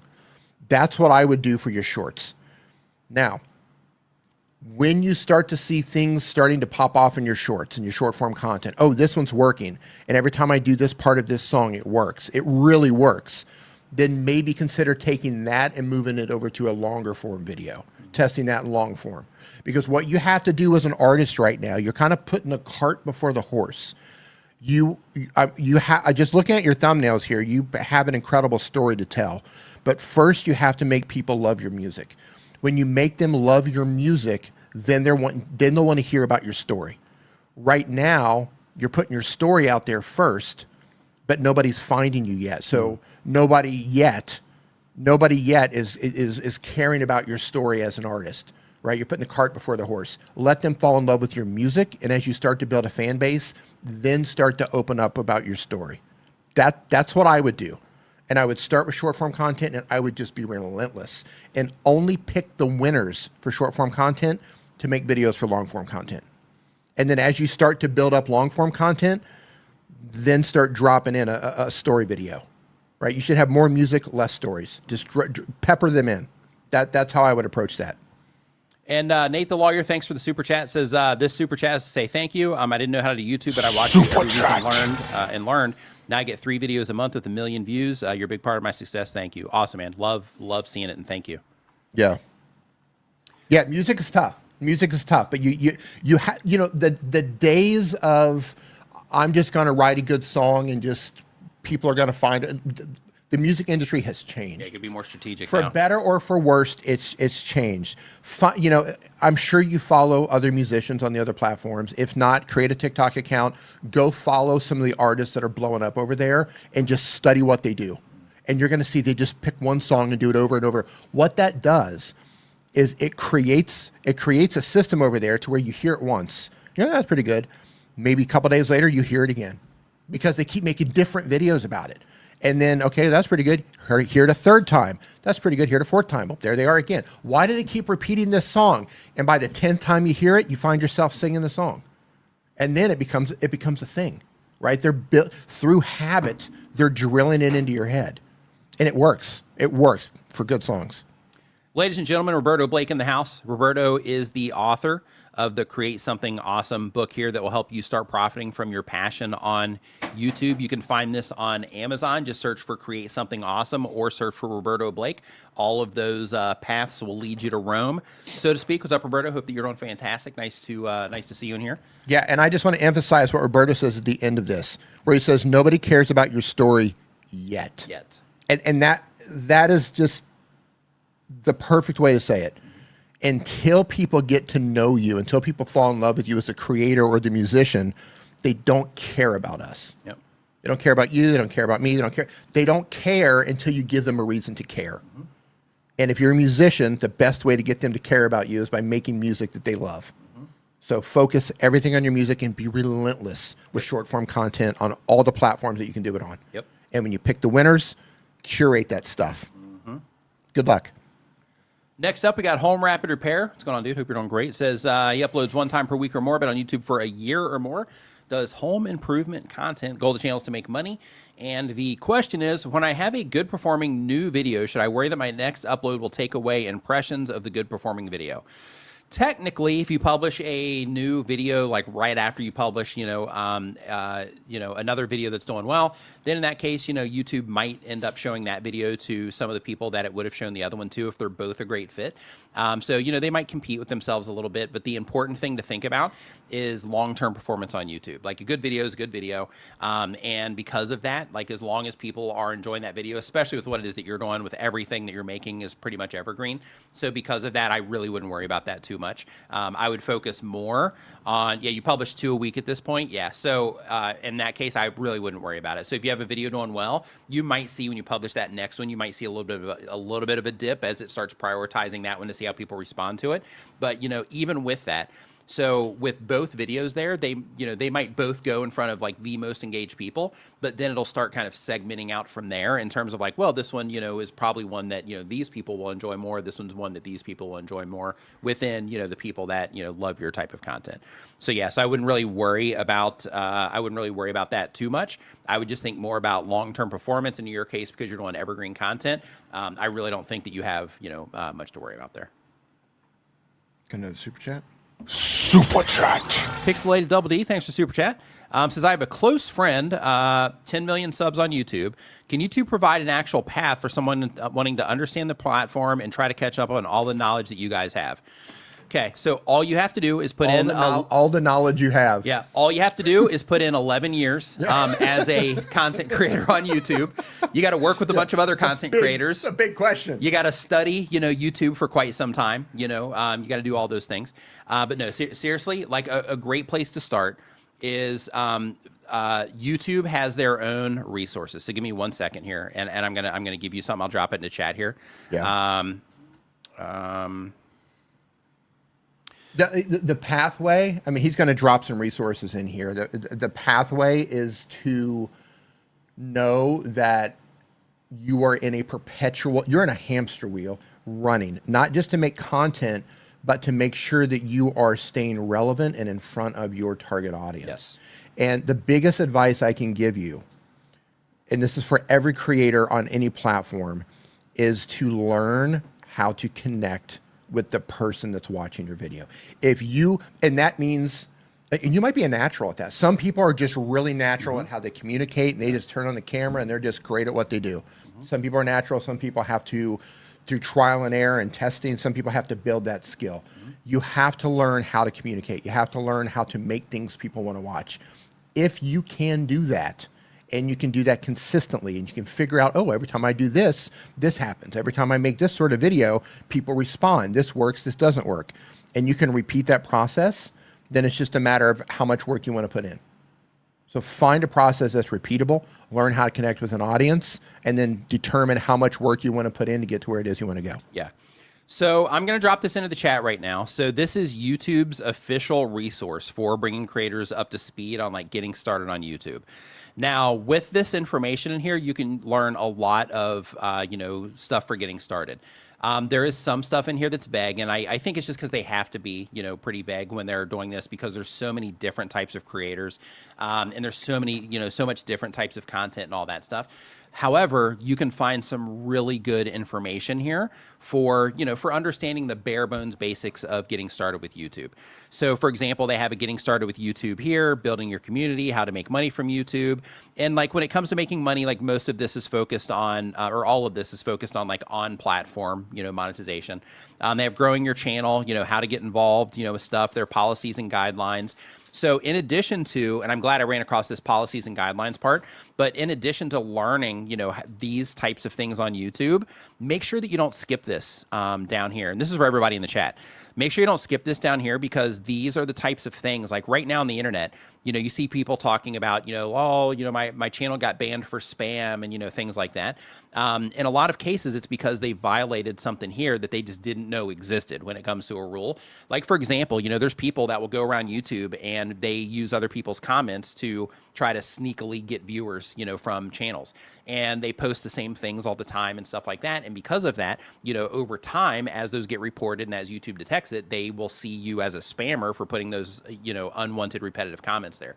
So those little types of details are things that you should definitely make sure that you're up to speed on too, just to make sure that, you keep everything safe and compliant when it comes to YouTube, so that your efforts don't go to waste, when it comes to everything it is that you're doing.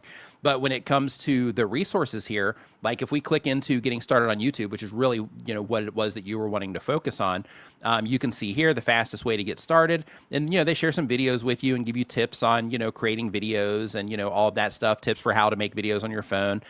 They talk to you about, niching down and, those types of things, and creating a hub for your fans, those types of things. But they give you like the bare bones basics here. But it's all really important stuff that will just help you have a much better understanding of what to do moving forward. And if you've never done anything like this, I can't emphasize the importance of that resource that they have. And the reason for that is because when you hang out in streams like this, we answer a lot of questions, but because, if you don't have that experience yet, some of the things that we say might not even make sense, because, you haven't like went through any of that information. And because of it, maybe when we talk about analytics, or we talk about audience retention reports or CTR and things like that, because you haven't went through any of those things yet, like we might say those things and it might just pass by you, because, you just haven't, went through any of that like ultra super foundational stuff yet. So because of that, definitely make sure that you do go through that, and that'll give you a starting point. And then from there, the thing that I really recommend that you do is that you really spend time like looking at other channels. Like, sure, you can watch videos on, how to grow channels and stuff like that. But one thing that's going to be the most impactful for you, and you'll see us do it here during this live stream, as part of the forum, I have it to where when people want feedback on their channels, I have, give me your channel and then give me a channel that's doing well in your niche. The reason for that is because, one of the things that can really help you tune in to what works on YouTube with what it is that you're specifically trying to do, is looking at other people that are doing it. So for example, like we pulled up that true crime channel, and with that true crime channel, we're like, okay, this is what you're doing. And some of the things I said there is I said, hey, here, because you're calling out this specific person's name. So if you want to broaden this out a little bit, maybe, experiment with not using, the names. And then we went and looked at that comparison channel that's getting a bunch of views per video. And on that comparison channel, in some of the videos, they were using names and they were still getting crushed with views. So because of that, what I said is I was like, okay, well, here we have them using the names. They're still getting crushed. So that's not an issue, right? So because of that, when you're studying the other channels that are doing similar things to what it is that you're doing, it just helps you be able to identify things like that.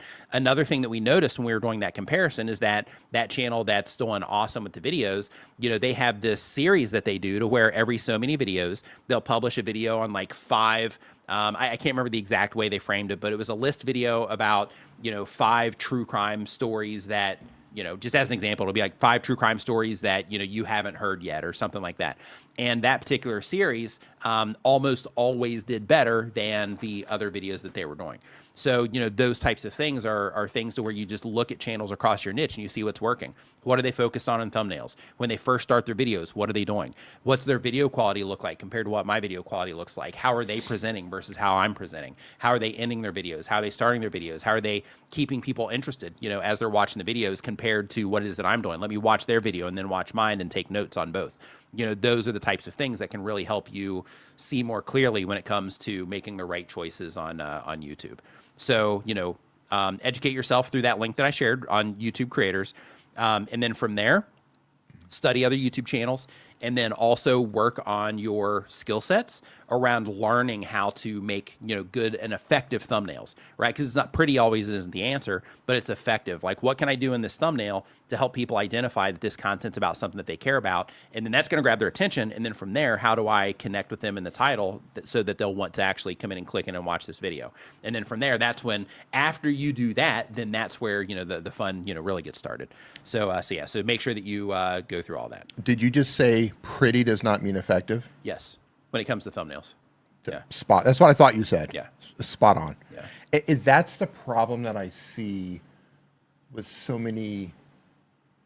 And if you're a YouTuber and you put your email out there publicly, you're probably getting bombarded. And if not, you will like be. Thumbnail designers and yeah, stuff? If you're not, you will be soon enough of thumbnail designers just bombarding you with stuff that looks amazing. It's like, wow, that looks really cool. Right. I have no idea if it's effective or not, but sometimes less is more. Well, a lot of times less is more, and it doesn't always have to be the most graphically beautiful thumbnail to be effective.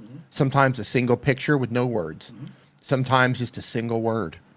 Yep. Sometimes it's simple. Sometimes you do need to have something crazy. Yep. It completely changes. Yep. Niche to niche, video to video. Right.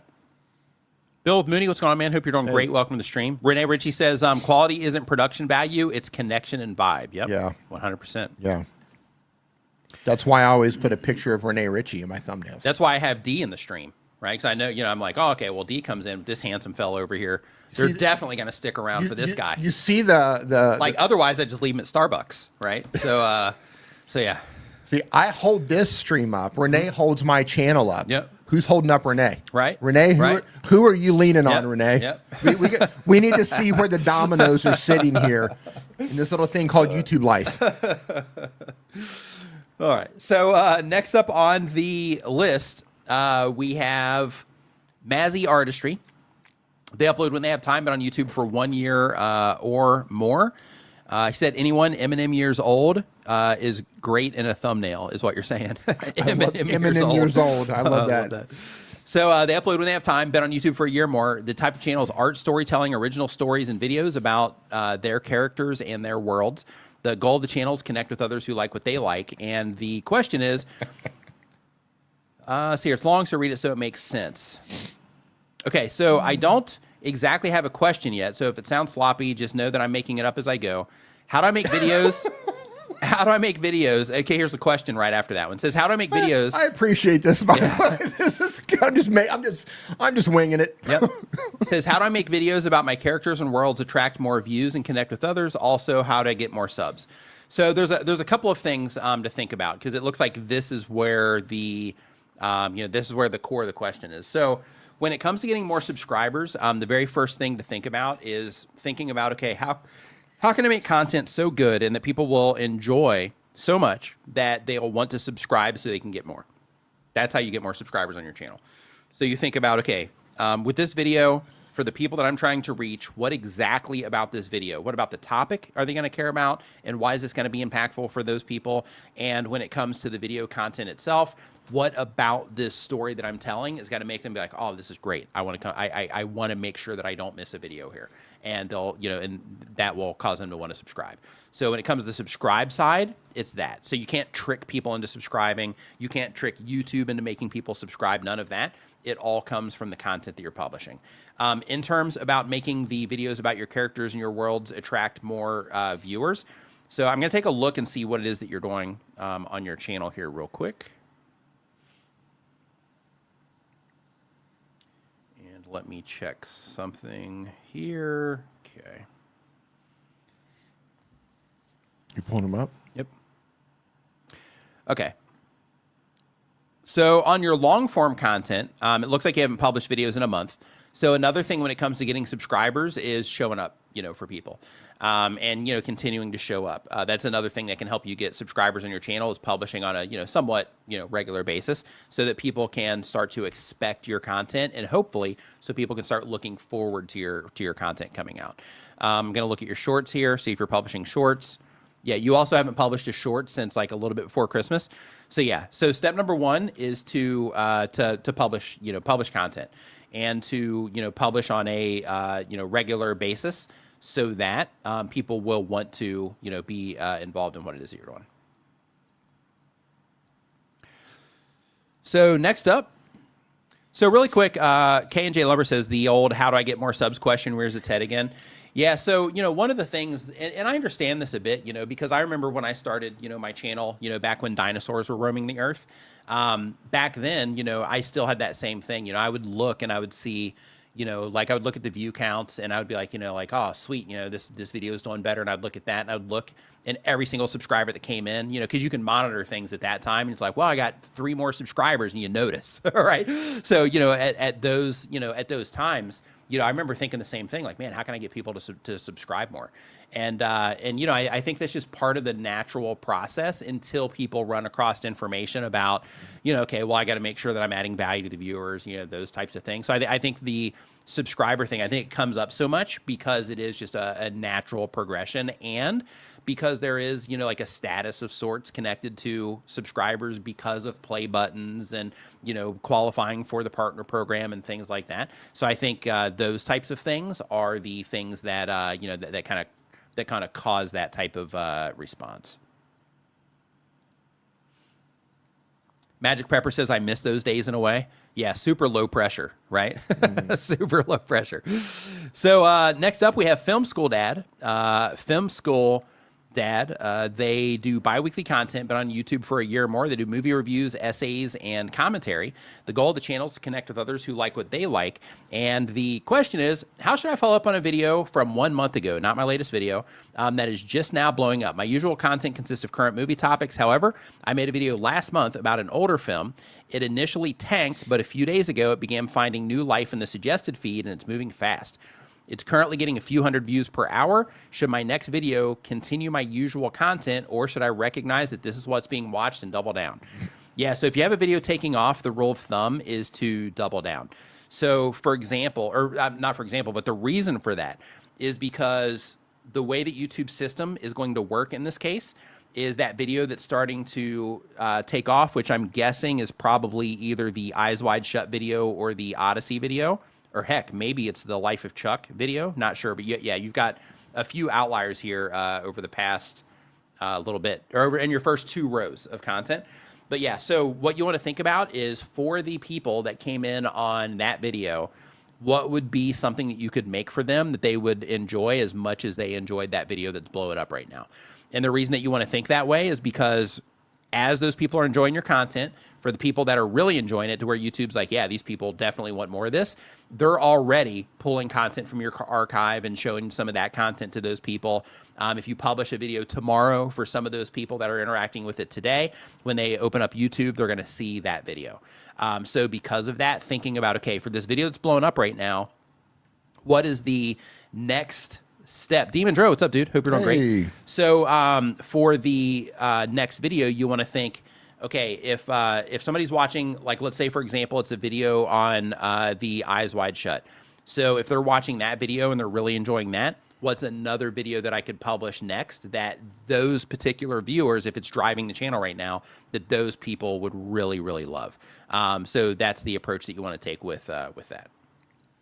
And it could be the same movie. It could also be something that is in alignment, right? Because I know, for example, like, you know, like if you were doing like action movies, people that like action movies typically like action movies. So because of that, if it was an action movie that was blowing up and then you had like another action movie, they might respond to that too, right?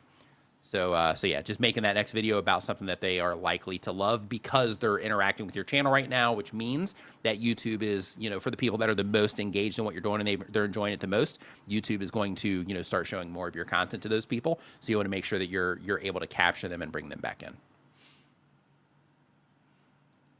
And congrats on that video too.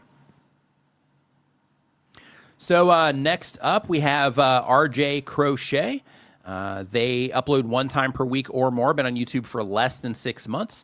The goal of the channel is to be a full-time content creator. And the question is, my videos are now hitting around the 1,000 to 2,000 range consistently, and I'm wondering how do I get more views to push to the next level? Okay, so now you're in a position that if you weren't there before, now you start to have some information about what's happening with your videos. So I'm going to look at your channel.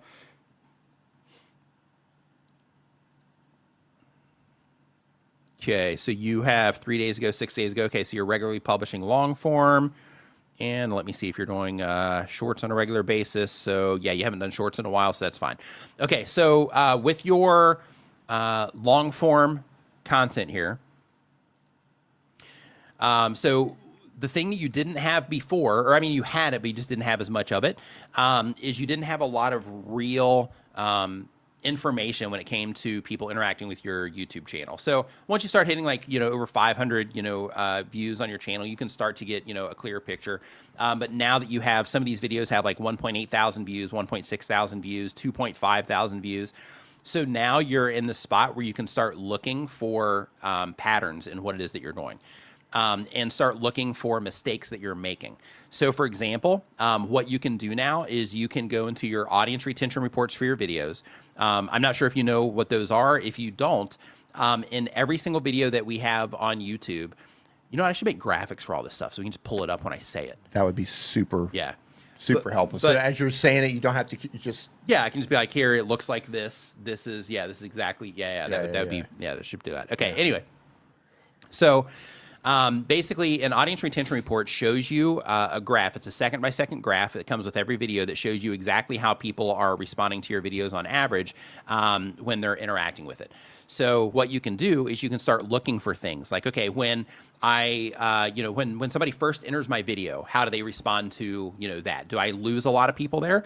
If so, what can I do to maintain people at that part? And then you start doing a lot of experiments around that on different things, different ways you can start your videos, things like that to capture their attention there. Also little nuanced details like making sure that your thumbnail and title, that as somebody has the expectation built up from your thumbnail and title, that once they click into the video, that you are, you know, connecting with them there to where you're kind of confirming like, hey, you're in the right place. I'm going to give you what it is that you're expecting, you know, that kind of stuff. So, you know, that can also impact your retention. But the idea is to use the data that YouTube gives you through your audience retention reports to start learning how to make your videos in a way that people respond to them, you know, better.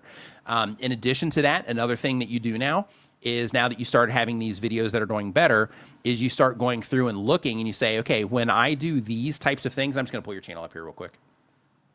So you can say, okay, when I do these types of things, people seem to respond better than when I do these types of things. So just at a quick glance here, let's see if we can see anything that's kind of standing out. So crocheting the same scrunchie. Okay, so we've got scrunchies. Subscriber Will picks my crochet scrap projects. Crocheting orders plus first drop recap. this is great. I think some of these people might be coming back in here for you too, which is good. Crocheting with only acrylic yarn. Here's what happens. So let's start looking for some of the ones that did better here. I want to give you just a little bit of feedback on this thumbnail. Yeah, go. The colored background that you have kind of takes away from you. Like you and the things that you're trying to show get lost a little bit with your background. I would either desaturate the background, or since you're cutting yourself out, I would put it on a background that doesn't have competing colors with what you're trying to show. Another thing. Something worth testing. Mm-hmm. Absolutely. And another thing too, as a part of your thumbnails, is you can see here that some of the things that you're doing here. I mean, it's still got 3,000 views on it, so so you're still getting a response, which is great. But like when it comes to the thumbnails, let me just do it this way. It's easier. And another alternative, really quick, is instead of that greenish beige haze on your thumbnail, you could also change the color of that.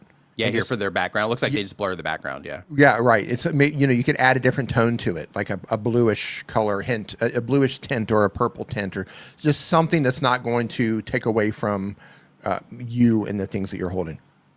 Yeah, so one thing is when it comes to your thumbnails, one thing that I would experiment with is YouTube has their A/B testing feature where you can, say, okay, I'm going to upload 2 thumbnails or 3 thumbnails, and I'm going to see which one people respond to best, and YouTube will pick the winner. So one thing I would experiment with on thumbnails like this is I would experiment with putting more focus on the yarn. So have you guys in there, just like you're doing, but make sure that yarn is also clearly visible so that for the people that YouTube is showing this to, because they're clearly understanding the right people, their system's clearly understanding the right people to, show this to, so that they can also see clearly, even at small sizes, like in suggested videos, for example, that this has something to do with yarn. So, making sure that you are putting a nice, strong emphasis on the yarn is definitely something to consider. And if you can't do it with the actual imagery, that's where you would leverage the text more, to where instead of saying, like, let's see how this goes, it might be something that supports this, like, he picked the wrong yarn or picked bad colors, or, he picks the best colors, or, whatever the thing is, or the best yarn colors. But getting that, like, yarn word in there is kind of what you're going for there.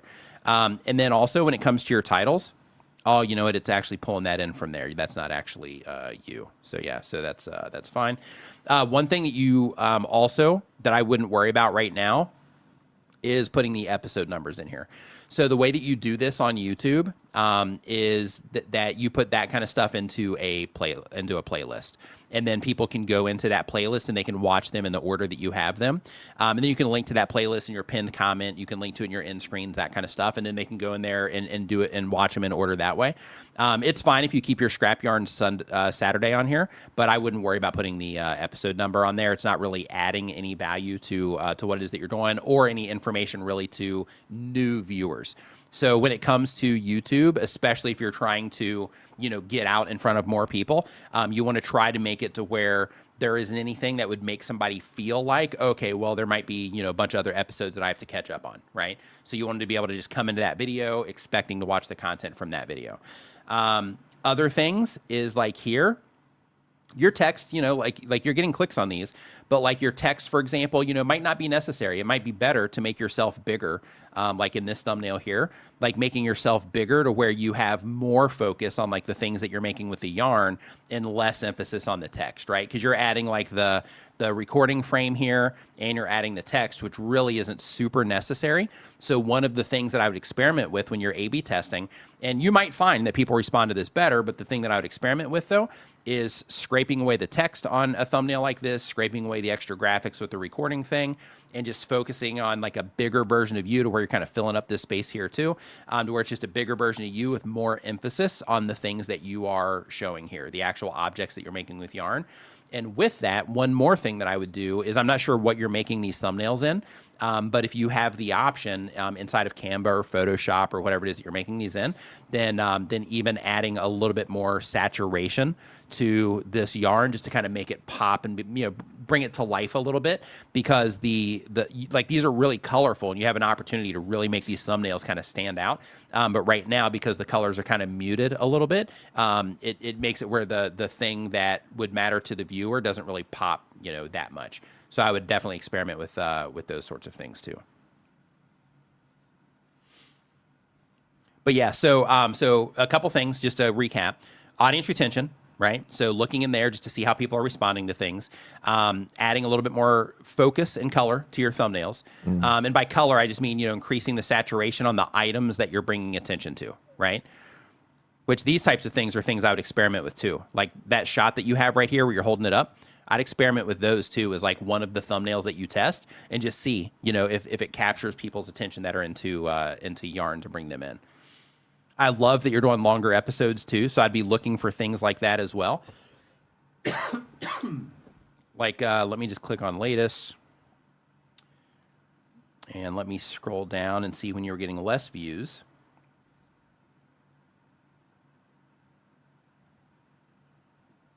Oh, yeah, some of these are still long. Okay. Yeah, one of the things I was looking through to see if you change the length of your videos.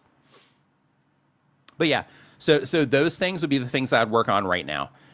In terms of just kind of moving things up a notch. Yeah, I would definitely focus on those things. The audience retention by itself will be, can make a difference. The thumbnails themselves can make a difference. And cleaning up your titles will make a little bit of a difference, but it's not going to be like a game changer by taking the episode thing off of there. It's just more of like a, optimizing it so that even new people don't feel excluded from it is kind of the idea there. But yeah, those are the things I would work on right now with the channel. Any additional thoughts, Steve? No. Okay. I already gave mine. Demondro, thanks, my man. Appreciate it. Says, yep. Super chat. Says, how you jump on trends in a niche down channel like mine? Topics that are hot but not related to the niche. Any ideas how to sneakily do it? Or is that life not for people like us? Nick and D. So when it comes to hopping on trends, you still want to make sure that it is relevant to, to your audience. So there's all kinds of crazy stuff happening that people are interested in, as you know. And, with all of those things, it is an opportunity for people that make content that's appropriate to hop on, some of those things. But for, a lot of us, it's not really, the best fit when it comes to, what it is that our audience actually wants from us. So, when it comes to trends, if there is some type of crossover in terms of like, yeah, this does impact us in some way, or, this particular thing or this personality even is somebody that, my audience is definitely familiar with, then in that case, you can leverage those sorts of things. But otherwise, trying to force something in there, might not be the best move. However, like because you're really good at, making content and getting a response, from what it is that you do, just, having, a few videos that you put out just to experiment with.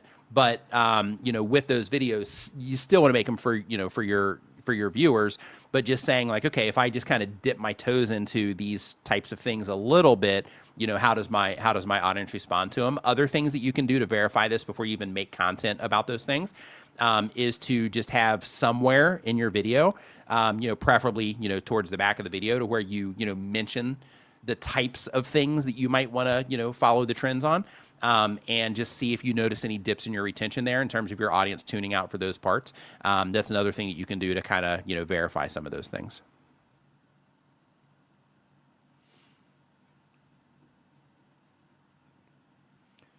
And let's see here. Demondro is such a cool channel name. It is. He has some really cool stuff too, like the vibe on the channel. Yeah, it's really cool. Yeah, great vibe. Are you pulling this up? So next up, no, I'm actually adding something because I saw that Roberto has the live stream scheduled. Oh, so I'm just adding that redirect real quick.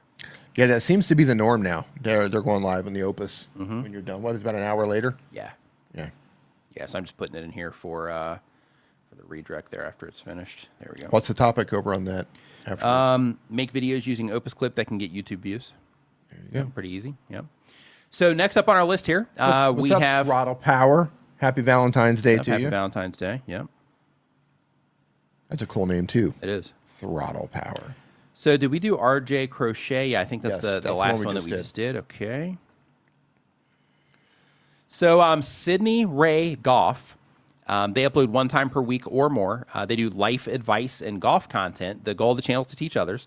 And the question is, I recently pivoted from golf to life advice with golf as a backdrop. Should I have started over, or could this have potential over time? So in terms of potential over time, you can pivot YouTube channels, but sometimes if the content is so different, it can be, challenging to kind of re-steer the ship. But, where you're at right now, you do have a lot of videos on the channel. So because of that, you are going to have your back catalog that, for some of that might get recommended to some people that might work against you. But right here, okay, so you don't have to be.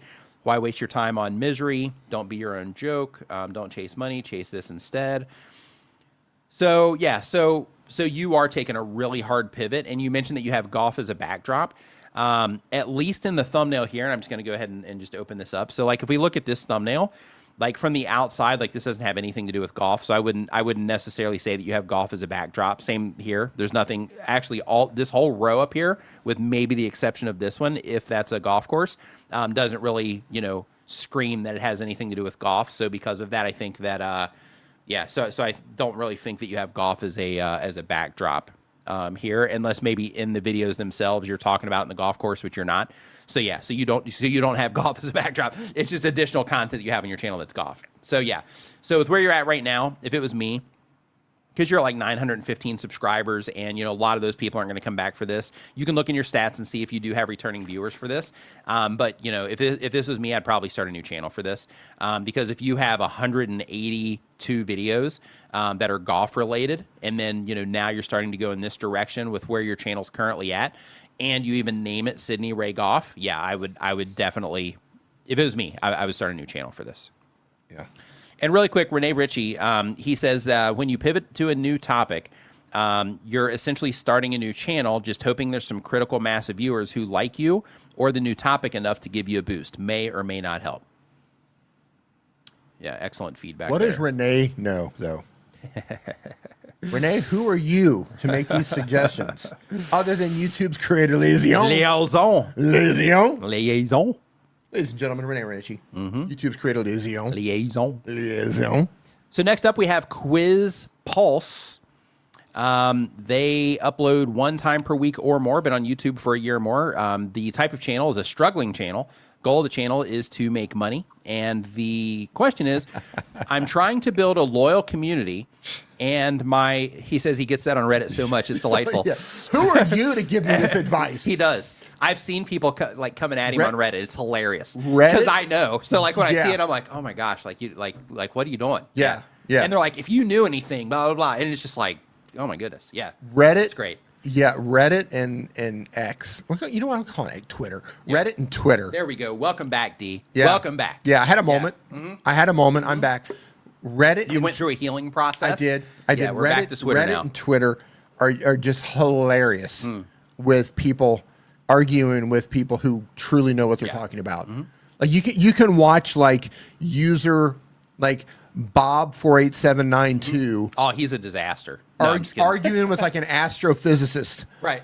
About gravity or something, just like or something stupid. You're just like, yo, what are you even doing? Yeah. No, like, what do you know? Right. Like, dude, I don't know. I've been an astrophysicist for 30 years. Dude. I know. Yeah. Renowned astrophysicist. Right. He has a podcast, the Astrophysicist Podcast. He's sitting down with all the greatest, physicists of the world. I worked at NASA for 40 years. Right. I helped design 12 rockets. Bob48792. Oh, love it. Yeah, love it. Yeah, I see Doug over on Reddit too. Yeah, it's funny like running into people over there, and you just kind of see him, and then you see some of the responses. Yeah, it's great. Yeah, I like fighting with people on Reddit. Like that's the place where I vent. Like out of the entire internet. Yeah, like I'll check back in the conversations on Reddit. It's the only place I do that. Yeah, where I go back in and I'm like, oh, I wonder if they said anything yet. Yeah, like I'm that person on Reddit.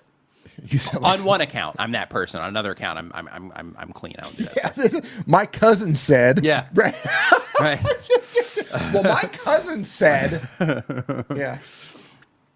The comments don't really go that fast. And they have a they barely made it out of school, but they have a physics podcast, and they mentioned that. Yeah, it's great. So, Quiz Pulse is the name of the channel here. Go ahead, D. Yep, go ahead. If this does not exist yet, someone needs to make a YouTube channel or a TikTok account clowning on those conversations. Just highlighting conversations of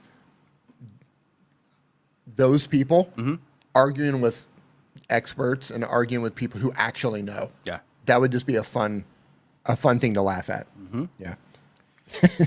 Ron's trains and things. Hey, Bob, 48792 is my His alter ego. Yeah, I knew thought it. That sounded Yeah. familiar. Yeah, like I bet that's Ron. Because when I clicked into the user history, Bob's love of trains was just. I was like, you know what? It kind of looks like Ron. Yeah, yeah. Ron says that about trains, huh? Yeah, like if you click on the LinkedIn on the account, he's got like, Bob's Trains and Things. You're like, I know who you are. Yeah, I know who you are. I knew it. Yeah. Bob's Trains and Things. You were so close, Ron. We got you. Oh, man. So, oh, man, I was getting ready to, like Blades of Grass, they had a question here, and I was getting ready to answer it, and they took it away. So they say, I've been on YouTube for a long time, and all of my content is for the professional lawn care homeowner content. Should I start a new channel or add the content to my current? Yeah, I'm not sure which content. I saw the comment here. I'm not sure what content you are, because you didn't mention, like, the type of content that you are wanting to start going.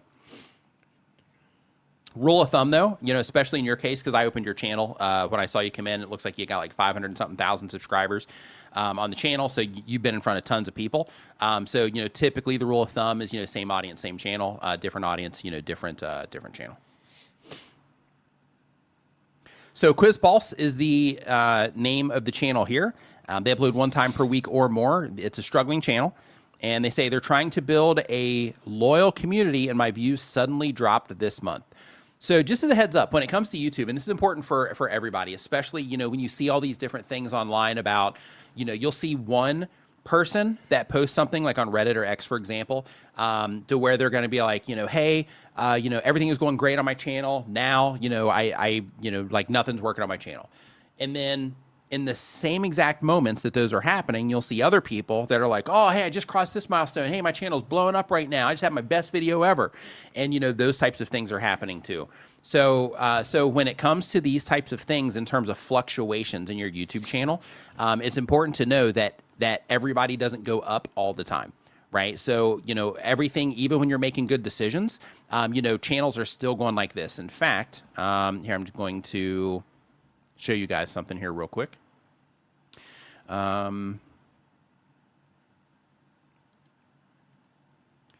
So if we come here and holy add moly. So if we come here and we look at even Mr. Beast, right? Who is the biggest, most successful creator on YouTube, you can see here, even in his case, right? He'll have these peaks, and then he'll crash, and then he'll come over here, have these little bumps, go up, come back down again, go over, come up, come down. And this is just how it always is. So when it comes to YouTube, you always have this type of thing going on. And, you can't go like this, right? To where you're just going up and up and up and up. You just can't do that. I mean, at least nobody's figured out how to do it yet. I can't say you can't. Maybe you can, but nobody's figured out how to do it yet, to where you're just always going up, right? So because of that, when you do have that, those moments in your channel to where you're like, man, you're in this valley right here or in this valley right here, and you're like, oh man, I'm just having a hard time, with my channel right now. Go look at the content that you're putting out, look at the topics, look at how people are responding to your videos, look at how, and by response, I mean, your retention, comparing your retention to other videos on YouTube, which you can see in the same report, looking at the topics on your video that have worked in the past, seeing if you're deviating, too much from, the things that people actually, enjoy from your content, those types of things. Even little things like, look at how you're communicating on camera. Like if you're somebody that is on camera or even doing voiceovers, the way that you communicate in your videos can also cause people to respond to your content differently. So if you, if you build your channel or you have this moment or this period of time where, your tone is this, and people are like, oh, this is like, this person's like super friendly and relatable, blah, blah.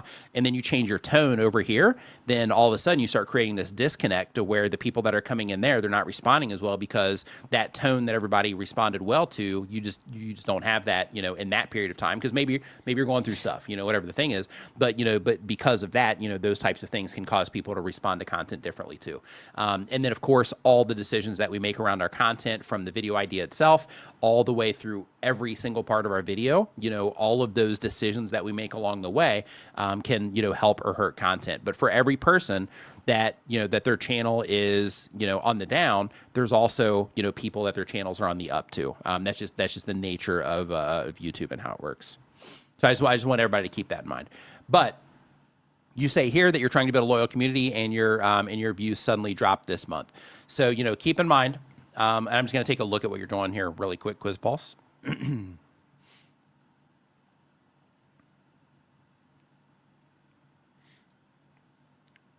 You're not pulling them up, right? No, not yet. Hold on, I'm just looking to see what it is that they're doing here. Yeah, I saw those banner ads on Social Blade. Do people still click on those types of banners anymore? I don't know. I guess so. I mean, they're there. I'm not sure. But yeah, like if we look at these, right? So if we go back 2 months ago, you're at 114 views, 291, 169, 147. Here, 2 weeks ago, you're at 60. You still got 415, 2 weeks ago. Here, you just had, 12 days ago. So up here, you haven't cracked 100 views yet. And then you had this one from 2,000 views a month ago. So one thing that can happen that I just want to bring to your attention also on the other side of this is when you have videos that do, substantially better than other videos like this one here, which is like an outlier on the channel. It was 17 times an outlier, if you look at this right here. So when you have those types of things happen on a channel, other things that can happen too is like this video can be bringing in viewers. And then when this video dies off, or it's kind of ran its cycle in terms of the people that, are responding to it, then in that case, it can bring a whole channel down. If you have, like a video or two that are strong and then those lose traction, then, it can bring the whole, it can bring the whole floor down on you. So because of that, just keep those types of things in mind. But what I recommend that you do is, keep going, keep experimenting, with these. Because it's a quiz channel, just keep trying to, come up with good quizzes. And another thing that I would do is I would study other channels because you've gotten monetized, right? You have your members only stuff here. So, you're doing the thing. So now, really try to dial it in and study all of the other quiz channels. Don't just go and look at like one or two. Spend a day or 2 days looking for every single quiz channel on YouTube and go and see what it is that they are doing and see how their content is different from you, how their thumbnails are different, how their titles are different, all that, and see if you notice anything that you could do to improve that might help you get better results from, how you're framing things when it comes to your titles to how you're putting your thumbnails together, that kind of stuff. So Blades of Grass Lawn Care says, I'm having a hard time sticking to one specific thumbnail style. How do I focus on one style? So when it comes to thumbnail styles, you don't have to stick with one. It can be advantageous from a branding perspective so that, especially in your case, because of the, and this is the question here, especially in your case, because of the, the amount of people that have interacted with your channel. But you do have one consistent element here. So the consistent element is you, right? So because of that, I think with the other things that you're doing, you're okay in terms of the thumbnail styles, but you have that strong, consistent element right here, which is you. But one thing that you can do just to make the thumbnail style easy is once you do have the thumbnails that, that work well, then you just say, okay, these are the fonts that I'm going to use, right? These are the actual letters that I'm going to use. These are the colors that I'm going to use. These are, if I'm going to use like graphics, things like that, these are going to be the types of graphics that I'm going to use. And then you just dial those types of things in. And then from there, you have the fonts that you always use, which gives you a branded look. Any colors that you use, if it's a gradient, if it's a, flat color like this, those are the things that you use that give you that branded look. And then you have you as part of that branded look as well. But one thing that I would do, man, is in your case, like things like this, right? You have as requested with you here in the thumb, is you say destroying my customers' crepe myrtle, 15 years of crepe murder. So maybe this tree is a crepe, I'm not sure.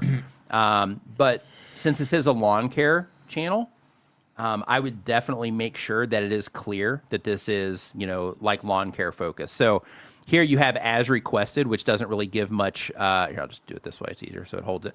Here you have as requested. So with this, it lets people, or it doesn't let people have much clarity on what's going on here. So because of that, when it comes to your thumbnails, just a quick tip for you, I would definitely make sure that you do make this more clear as a way to grab the attention of people who are into this type of content. So when it comes to your thumbnails, I would definitely work on that. And with this, even if it means that you put the name of the tree there for the people that might recognize that, or say in, tree removal or something along those lines, so that the people who are interested in lawn care content or landscaping content that haven't been introduced to you before, which means that if they haven't been introduced to you before, this part doesn't mean anything. And because of that, you're going to use this text here as a way to help them identify that your content is about something that they might care about, right? So I would definitely, instead of as requested, I would put something there that somebody that would be interested in this content would see those words and then make the connection to the tree or the connection to lawn care, for this particular thumbnail. But for the other ones, you're doing great, right? Like this one where you're on the actual machine, that type of stuff. Can you scroll down? I want to see the rest of these really quick before I say something. Scroll.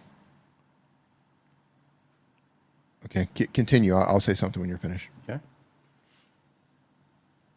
No, it's fine. I'm saying finish saying what you're saying. Yeah, I just saw it here. I'm just seeing like the outliers on the channel. So I think your thumbnails look great, but here's what I would love to see you test in addition to what he said. Keep in mind, I'm talking about at a glance, and that's how a lot of people are, unless they're searching for something specific, at a glance is how you might show up on their home feed if they're just scrolling around. At a glance, because you're using camouflage, I think hunting. And if I'm not taking the time to read your title, I think, where is he? Oh yeah, especially in your grass. I'm just kidding. I don't even see a dude in those thumbnails. I see like this floating head with a beard, and I don't know. No, just at a glance, unless I'm reading the text, I think hunting due to camouflage. And I understand it looks like that's your branding for your company, but I would test, especially if you have some videos that are still doing well. You could put the exact same thumbnail into Nano Banana, or you can use ChatGPT and choose the new image mode that it has and just have it change your hat and your shirt. Change it to a solid color and just test it. I would try beige, I would try black, I would try maroon, oxblood red, or whatever. You can test different colors just to see if that helps you stand out a little bit. Because man, like at a glance, I think hunting, and I know we joked about that a moment ago, but that second thumbnail there, you do blend in. He does, yeah. Yeah. Yeah, it's because the tone's the same too. Yeah. Yeah. So just for the sake of getting clicks, I would test changing what you're wearing there just to see if that makes it might not make any difference, but it might. Yeah, these are things you can also use YouTube's A/B testing feature for this stuff. That's what I mean. Test it. A/B test it. That's what I'm talking about. Yeah. But one thing that I do want to point out here really quick, just at a glance. Otherwise, I think they look good. Yeah, the video that you published 4 days ago, just to mention this, like with this one, you have the charge less to grow your lawn care business, and this one right out of the gate is a 3.7 times outlier on the channel. And with this particular one, the value that you're promising with this one is pretty strong, right? Compared to this one right here, where you're kind of taking them on site. This one right here, where you're giving, clear advice to people that have a lawn care business, is definitely something that, seems to have done well recently. So, considering, those, and you're already doing some of these anyway, but as part of your content strategy, basically saying like, okay, every X amount of videos, I'm going to work in, one of these, very crystal clear, maybe even using the same thing where you're in the same pose. You change the text over here to, to reference whatever it is about, the lawn care business that you're doing, but you leave the lawn care business, words on here, but then you say whatever the other problem you're helping them solve is up here. And, just make that part of the regular content that you're publishing there, because this one, at least recently, definitely seems to, have popped in comparison to the other videos that you're doing. That's a really good looking thumbnail. Yeah. That even with the camouflage, it's in terms of like your eye going around to the right places, and it's great. Now here, just for this one particular thumbnail, and I like to nitpick on this because you're getting views. So look, like small changes on what you do could make a difference with what you're doing. One thing I would test on that particular thumbnail with the A/B feature, I wouldn't change anything else other than go back to the thumbnail. Yep. Can't see it. So I would also take the words lawn care and put those in yellow. Yeah, right here. Right. Yep. So just at a glance, I would see charge less. Oh, he is testing these, I think. Oh, no, it's not. It's because of the right. tool. So charge less would be in yellow, and lawn care would be in yellow. Yeah. I would do an. Oh, this one isn't this one isn't the big. Oh, it still is here for this. It's just reading wrong on that. Okay. Yeah, I would test So yeah, right that. here. Yeah, putting lawn care in yellow instead of charging less. Yep. Yeah. Yep. I would test that. So charge less, lawn care, boom, boom. Yeah. So just color theory wise, by having the lawn care yellow, that'll draw more attention to the lawn care. And then that way, just that more instant connection with the people in the lawn care. I would test that. A/B test that. Yeah. See if it makes any difference. Sometimes, sometimes we make changes and common sense says that this change should make a difference, and it doesn't. Sometimes it does, sometimes it doesn't. Sometimes it's minimal, 0.2% increase or something like that.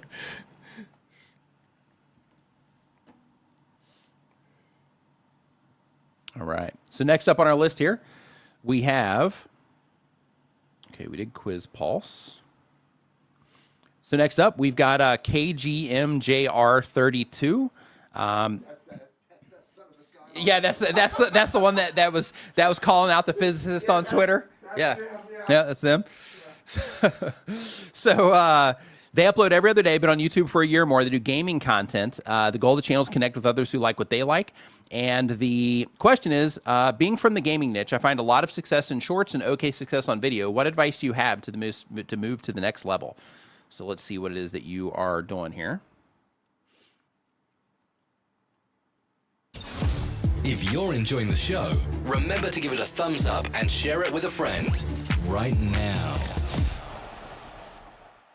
Okay. So let me go to this gaming channel here.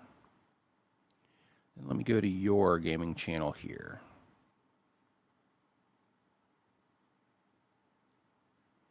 Okay. So let's pull this up, and you want to know basically how to improve things.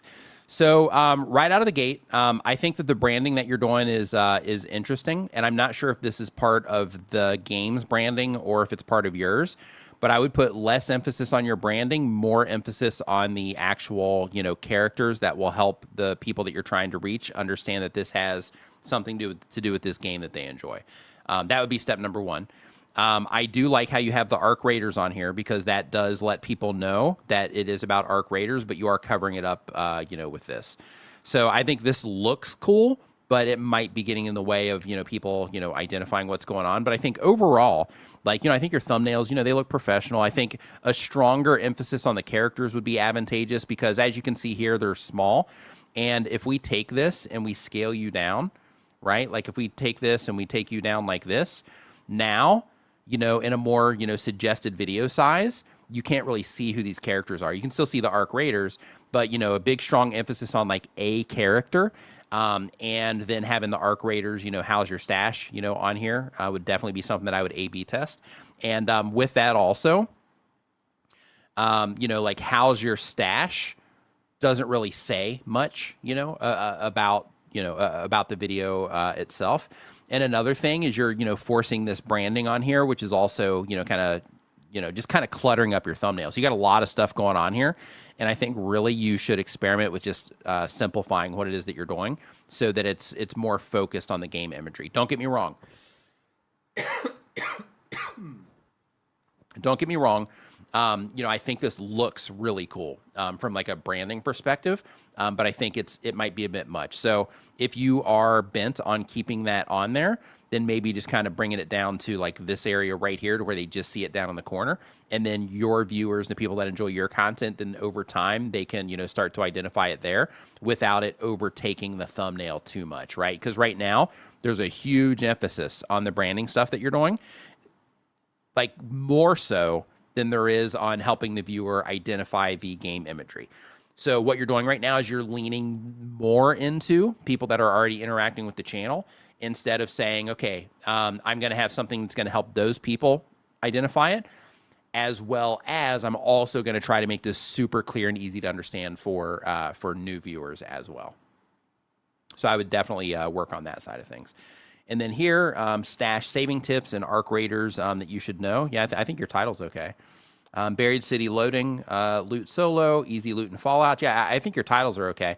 So then the next step that I would do is I would come and I would look to see, like if we just do a quick comparison here, using Google's split view. And anybody here can do this. This is a part of Google Chrome. So if you're a Chrome user, you can just right click up here at the top and you can go to split view. So you can have your channel on one side and a competitor channel on the other side. And then right out of the gate, the very first thing that I can see is that, this person, for the most part, they have one video here that's like 5 minutes and 27 seconds. But we've got like 14 minutes, 8 minutes, and 10 minutes. Let's see if they keep that up. Oh, we got some short ones here too. 11 minutes, 9 minutes, 10 minutes. Okay. And then we also have them as the recognizable character, here in the videos. And it looks like, yeah, so they're always in the videos, it looks like, as well. And then here, if we do you, it looks like game imagery with no cam, at least what I'm seeing right now. The videos here, looks like, as long as I'm not missing anything, it looks like almost all of your videos are 6 minutes or less, right? In comparison, comparing them just watch time wise, except for this one, right? This one goes out a little bit more. So yeah, a few things. Yeah, definitely making the thumbnails to where your viewers can identify them, easier based on the games that they are about. And also looking to see things that you did here, that people responded to. So with this video here, since this one is a pretty big outlier, one of the things that I would definitely consider is when it comes to this, go and look how you started this, look at the, words that you said when this was started, look at, like that first 30 seconds, like what were you doing during that first 30 seconds, and then try to replicate that structure, at least take notes on what it was that you were doing, and then compare that against content that people, abandon quickly. But yeah, I think here, they definitely have some leverage because, they're a, much more established channel. So they're going to have, more built-in audience anyway. But just some things that I can see that they're doing a little bit differently is it looks like their thumbnails are more focused and they're not messy, right? So like with some of these, they're just messy with stuff like all over the place compared to these where there's a lot more, focused in terms of they have elements on here, but like your eye kind of flows around these, in a more natural way. And then here we just have, very clear text on here that's super easy to read instead of a bunch of text that they have to figure out, those types of things. They're focusing really heavy on, it looks like controllers and stuff for some of it. And then the other things, fix your aim, talking to gamers there. So yeah, don't get me wrong. Your stuff looks cool, right? Like I think what you're doing, like it looks great. But in terms of, connecting with the viewers around things that they care about, I would definitely work on that. And, I would look at the videos that have done well and consider like, okay, was this because of the game itself? Was this because new features I was covering? Is this because people just responded well to this video? And if it's because they responded well to this video, then look to see what you were doing in this video that people did respond to. So really quick, it says, will I get a channel review? So what we do here is we are pulling these from the form that I have linked at the top of the chat right now. And with these, we go through these in the order that they're received. So because of that, when when the stream is over, then it's over. So some of them we might not get to. And when that happens, then I just recommend that you hop in a little bit earlier in the next stream and try to get your channel in there. But in a lot of cases, like we'll get to the end of the stream and and we'll have covered all the channels that are in there. And then in other cases, we'll get to the end of the stream and we still have like 5 to 10 channels that we haven't gotten to yet or questions that we haven't gotten to yet. So it really just depends on how the stream goes. So I'm just kind of working through them as I go, and then once we hit our stream time, then anything that's left just missed it. So we'll see if we get to you. So next up on the list here, we have Elite Chronicles. Elite Chronicles, they upload 1 time per week or more, but on YouTube for less than 6 months. They do mini documentaries, and the goal is to teach others. And the question is thumbnails, packaging, and titles. That's the question. I'm going to guess that you're wanting feedback on thumbnails, packaging, and titles. So let's see what you're doing.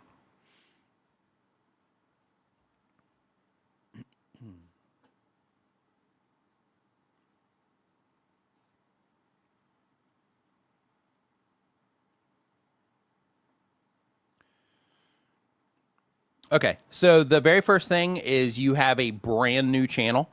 So, hang in there. But when it comes to your thumbnails, you need a point of focus. So you're almost there. You're really close. So like on this one, for example, you're almost there. So, you're focusing on, this guy. Here you can see how he's centered on this, right? So he's, nice and centered on here. There's, like clear focus. But because of that, if you are trying to bring attention, based on him, then I would dim these a little bit so that he stands out a little bit more, right? And here you have like the January 6th text on here, and you're covering up some of that as well. So because of that, like your thumbnails, your eyes just kind of goes all over the place, and it's really hard to, just kind of focus in on anything. So I would definitely, just look at that and make sure that you have a clear focus when it comes to your, thumbnails. Other things when it comes to titles. Let's see here. Direction, Jake laying in the mob, tracking James Bomber steps. And then here, Sam Boylan, death by suicide, the real masters behind J6 interaction. Yeah, so for these, I think your titles are okay. When it comes to, this, and I think people interested in this type of content, this is probably going to be okay for you. But yeah, I would definitely work on the thumbnails. And then outside of that, just hang in there. Because you just started uploading videos, so there's you got a ways ahead of you. So right now, for somebody that's just getting started, I think your thumbnails look great. I just think you need to fine tune on like what the focus is on those thumbnails, and you cover some of it with the text on here.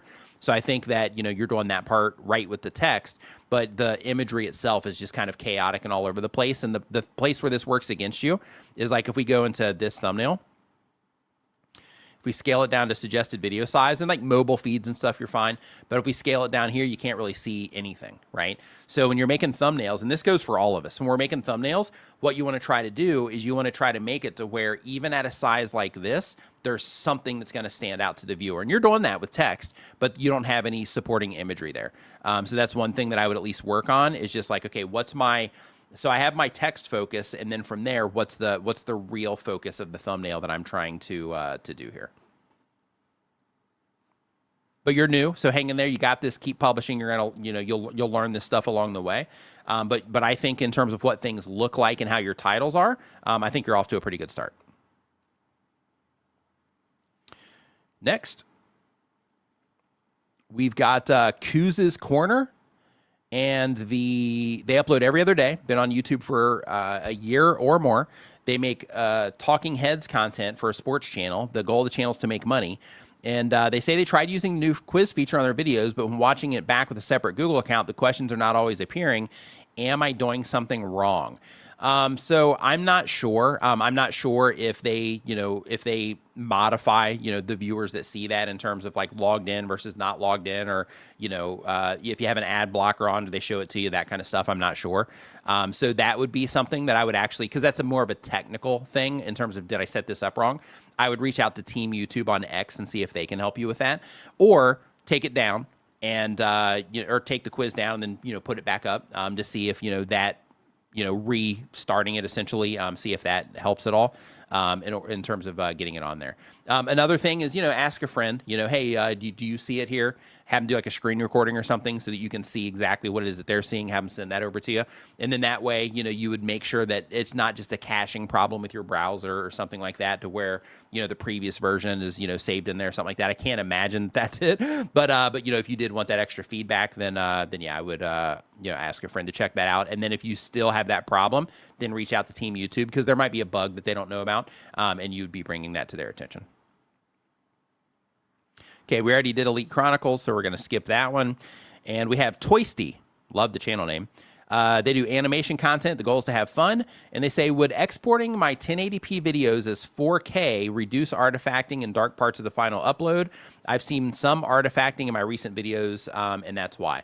So if you have a 1080p video and you, this is 4K, would exporting my 1080s if it's a 1080 piece of content and you export it at 4K, it'll probably make your artifacting worse. Because what you're doing there is you're essentially stretching out the pixels. Now, one thing that you can do that may or may not help is that there are upscalers to where you can, it's software that you buy and you can upscale your videos. Do you know the name of that software? Topaz. Topaz Labs. Topaz Labs also has noise reduction. But what happens with noise reduction is it smooths things out. So it could smooth you out. One thing you could try, if you don't have artifacts on you, and I don't know what software you're using, you could layer, right? Open it up in your video editor and cut yourself out. I don't know what you're using to do that, but you might have an auto cutout option, and you could put the smoothing on the background layer to get rid of the artifacts and then put you back on top. That might work. Something worth testing. I don't know how bad the artifacts are. So next up on the list here. Really quick, you're getting artifacts because your background is dark and your camera settings aren't set correctly. Yeah. Or you don't have a sensor in your camera that's good for shooting in low light. So I would focus on fixing that first. But if you have footage that it has some artifacts, you could try doing that or just run with it. Like not once have I ever clicked away from a video because it has artifacts going on in the background. If your audio is good, people will generally sit through a video that doesn't look so good. As long as your audio is good. As long as but the video is just, it's got some artifacts in the back because it's noisy. You'll usually get a pass from that as long as it's not too bad. So I'm also render settings. I'm dropping a link here into the chat for you. This is also YouTube's recommended render settings. So just make sure that everything is lined up there as well, because YouTube does their compression and all the stuff that they do on their end to be able to deliver the content all over the place efficiently. So by making sure that you are rendering things, based on their recommendations, it can also help your content work well within that as well. I didn't know they had that. What, that render settings page? Yeah, I'm going to look right now. So next up, we've got C99Bo is the next channel here. They do Roblox gaming content. The goal of the channel is to be a full-time creator, and they say that they want to know what they can do to make their live and video hit the algorithm. So the first thing that I want to mention is that when it comes to hitting the algorithm, all that is you make content that people respond to at a certain level. And then once people respond to your content at a competitive level to where YouTube's system says, people are really enjoying this video, especially, if you, compare it against other videos on YouTube, they're really, enjoying this video at a level to where we can show this to people. And as long as they keep enjoying it, to where, we're going to show this alongside other videos that people are enjoying. So the very first step when it comes to, getting your content to do better on YouTube is getting a good response with your content. So what that means is you make videos or live streams on topics that people care about. And then from there, once they come into the actual content itself, then, you have to, be able to capture their attention, hold their attention so that YouTube deems it as a satisfactory experience. So one of the things that you're going to see when it comes to YouTube is a lot of people talk about like YouTube's algorithm and stuff from the perspective of like, hey, I'm trying to get my videos plugged into this robot, right? So you don't want to look at it through that perspective because it'll just keep you running in circles. Instead, you want to look at it like, okay, all YouTube's system is doing is trying to match the right content to the right viewer that's likely to enjoy it at the right time so that viewer is going to have a satisfactory experience so they'll keep coming back to YouTube. That's it. So what you need to think about is instead of thinking, how can I plug my content into this machine, start thinking, how can I make my content about topics that people care about, which I think you're already doing, by the way. I have your channel up. But how can I make videos about things that people already care about? And then how can I package them up in a way that people are going to find them interesting enough they'll want to click on them? And then once they click on them, how can I give them the best experience possible in that video? And the way that you figure this out over time is when you publish videos, and you've got like 300 videos on the channel, you've got almost 5,000 subscribers. So, you do have content that people have responded to. Here, like I see a video with 1,000 views from 8 months ago, 1.8 thousand, a year ago. So you do have some of those videos that people have responded to. So because of that, you do have proof on your channel that you can make content that people, respond to. So now what you have to start doing is you have to start saying, okay, if I have videos that I'm publishing and people are not responding well to them, let me start trying to figure out how I can do things a little bit differently that will cause people to start enjoying my videos more. So the typical format that you use for that is you hook them at the beginning of the video by telling them about whatever it is that you're going to be, sharing or showing with them in the video. In some cases, because it looks like you're doing some gaming stuff. So in that case, maybe it's setting up a challenge of some kind, of something you're trying to complete, or if you're showing them something, how to do something, then showing them that. Or if you're opening something, which you are, then in that case, having it to where, you build up some hype around it. So yeah, so I got this thing, open it. This is what I'm hoping to see. Let's see what it is that I see. And then you start going through the process of, actually opening that thing up. But those are the types of things that you start experimenting with, so that as you're publishing videos, you do your intros differently and stuff like that. And then you start finding like, hey, when I do these types of things, people seem to stick around. When I do these types of things, people start leaving. And then you start leaning more into the things that people are sticking around for, right? So stop thinking of it through the lens of I'm trying to plug my content into a robot, and start thinking of it through the lens of, okay, so I have these games that I'm making content about, which looks like Lucky Blocks. So what I'm trying to do is I'm trying to connect with people who love Lucky Blocks. So how do I do that? You're already doing the right things, and I'll pull your channel up. So you're already doing the right things with the thumbnails, right? Like, okay, I'm using clear imagery that helps them identify it has something to do with Lucky Blocks. So right here, you're good. It changes a little bit down here, right? Because you're on Fortnite down here, and then you're on Lucky Blocks up here. So you're kind of, these are old videos though, right? So we'll kind of get past those, and we're just going to focus on these recent ones. But your thumbnails, I think, are pretty focused on people that are into that. There's some things that you could do better, like this text standing out, and maybe a little bit more focus on this person. But overall, like these most recent ones, these are pretty good looking thumbnails. So the next part of that is looking in the actual video content and trying to figure out when I start my videos, what am I doing that people respond better to? What I do that they don't respond well to? And then you just kind of rinse and repeat that process until you learn how to make the content in a way that the people who are into Lucky Blocks, that they really enjoy it. And then once your content gets to a competitive level, meaning that compared to the other videos that YouTube has to show to the people that are interested in your type of content, that your content is going to carry its weight against those videos. Because what happens is, if you publish something and people don't respond well to it, then YouTube system says, well, we have all this content, so if they're not responding well to this, let's start showing them this and see if they respond to this. And if they respond to that better, then it kind of, it'll move your content to where it becomes less of a priority, because the content that is satisfying viewers is doing its job, right? So we're all held to that. Like every channel on YouTube is held to that.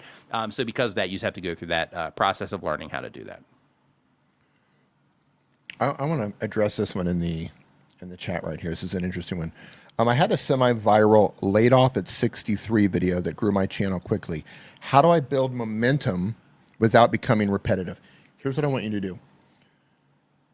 You've struck on something, right? People are interested. They're not interested in necessarily of, am I going to get laid off? People, I would start targeting people in that age group, and I would sit down and I would write down every emotion, every fear, everything that went through your head when that happened.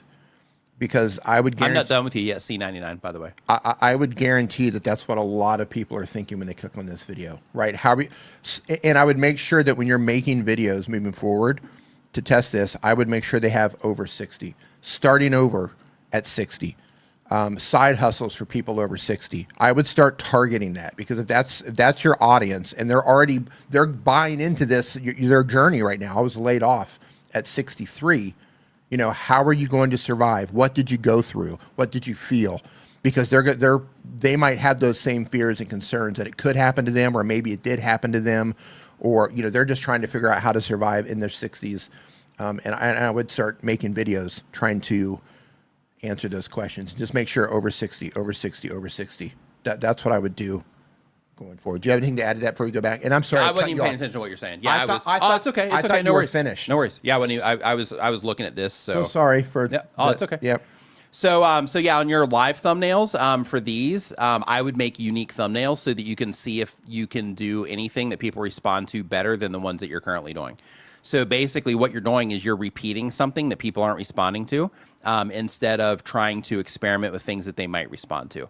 So if you're using these as a means to grow the channel, you don't want to use templates like this. If you're using it just to once your channel, like with this stream, we use a template. And with that, it's just so that people that already know me and that already, are familiar with what it is that I do, that they can identify it's for them and they can come in and join it. I'm not trying to use this to actually grow my YouTube channel. So because of that, we use templates, no problem.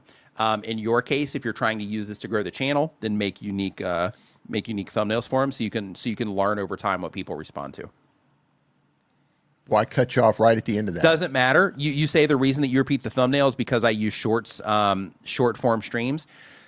Yeah, all because they usually scroll into it. Yeah, gotcha. Okay, yeah, that's fine, but I still wouldn't because you have the replay, right? So like even when it comes to the replay, you still want to make it to where people can come in and enjoy the content if you're using it to grow your channel, right? Because you have the live stream experience and then you have the live stream replay experience. And if you're only optimizing for the live experience, then you're missing an opportunity on the replay experience. So because of that, I would definitely start paying more attention to the live stream experience or the replay experience because replays can get views on YouTube. So because of that, I would spend more time there. Next up on the list, we have Rev Up 8. They do daily content. They do police body cam videos. Goal of the channels to make money, and they say that my views dropped almost to 0 in the last 2 weeks.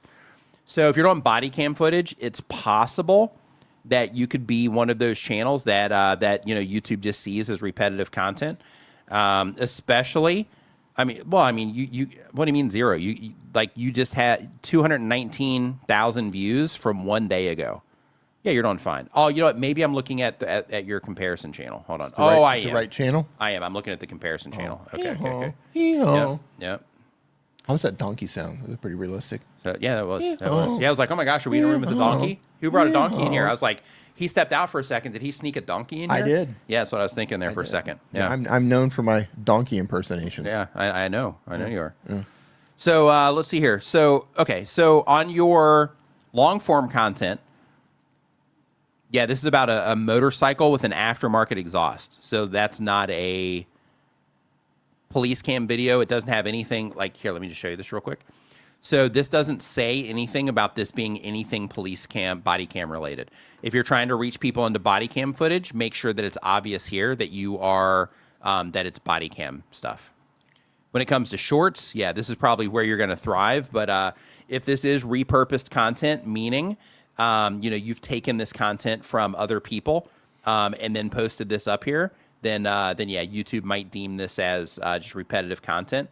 And you can, if that's the case, then you can definitely see, severe, hits in terms of, video performance there. And in some cases, they might take the channel too. So just be really careful with doing this type of stuff and make sure that you're sourcing your own material instead of getting it off of the internet. Valentine Station says I sound like a real donkey, and he's a donkey owner. Yeah, there we go. They don't call me D the donkey for nothing. Right. That's right. So next up on the list here, we have Sci-Fi Ocean. Sci-Fi Ocean. They upload when they have time, but on YouTube for a year or more. They do original sci-fi audiobooks. The goal of the channel is to make money. Interesting. And the question is, are high-volume sci-fi and zombie audiobook channels, 20 to 50-hour videos every 2 weeks on YouTube that rely heavily on AI narration at risk of demonetization or removal? Even super fast authors take a month to write a decent book. So it depends. So if it is a bunch of, like if they're publishing content that is, fully automated, that type of stuff, then yeah. But if it's AI assisted, to where they're like, hey, we're using, the AI voiceovers and all that stuff, but there's like a human in the mix of it that's putting it all together, and it's clear that it's not, that it's high effort AI content. In that case, they're probably going to be okay. If it's just a bunch of, garbage that's being thrown up there, then in that case, they're probably going to be at risk because, YouTube is trying to cut down on, repetitive content that, mass-produced content that doesn't add value to its viewers. So if the content would fall into that category, then yeah, it's at risk. If the content wouldn't fall into that category, then it'll probably be okay.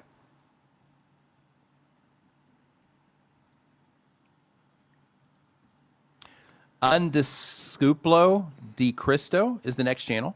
They upload when they have time. The goal of the channel is to teach others. And the question is, I killed my channel by changing topics and starting a new one. I have 4-episode series. Should I publish the 4 videos at the same time or wait between uploads? If it's a brand new channel, a couple things to think about. One, if it's a brand new channel, if people respond well to the content, then you have additional content for them to watch, which is great. Because then they can go from video to video to video, which is great.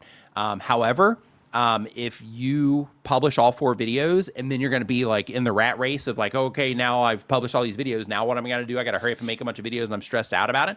Then in that case, just publish, 1 or 2 of those videos and then, pick a day or 2 days out of the week that you're going to publish and then publish, consistently from there.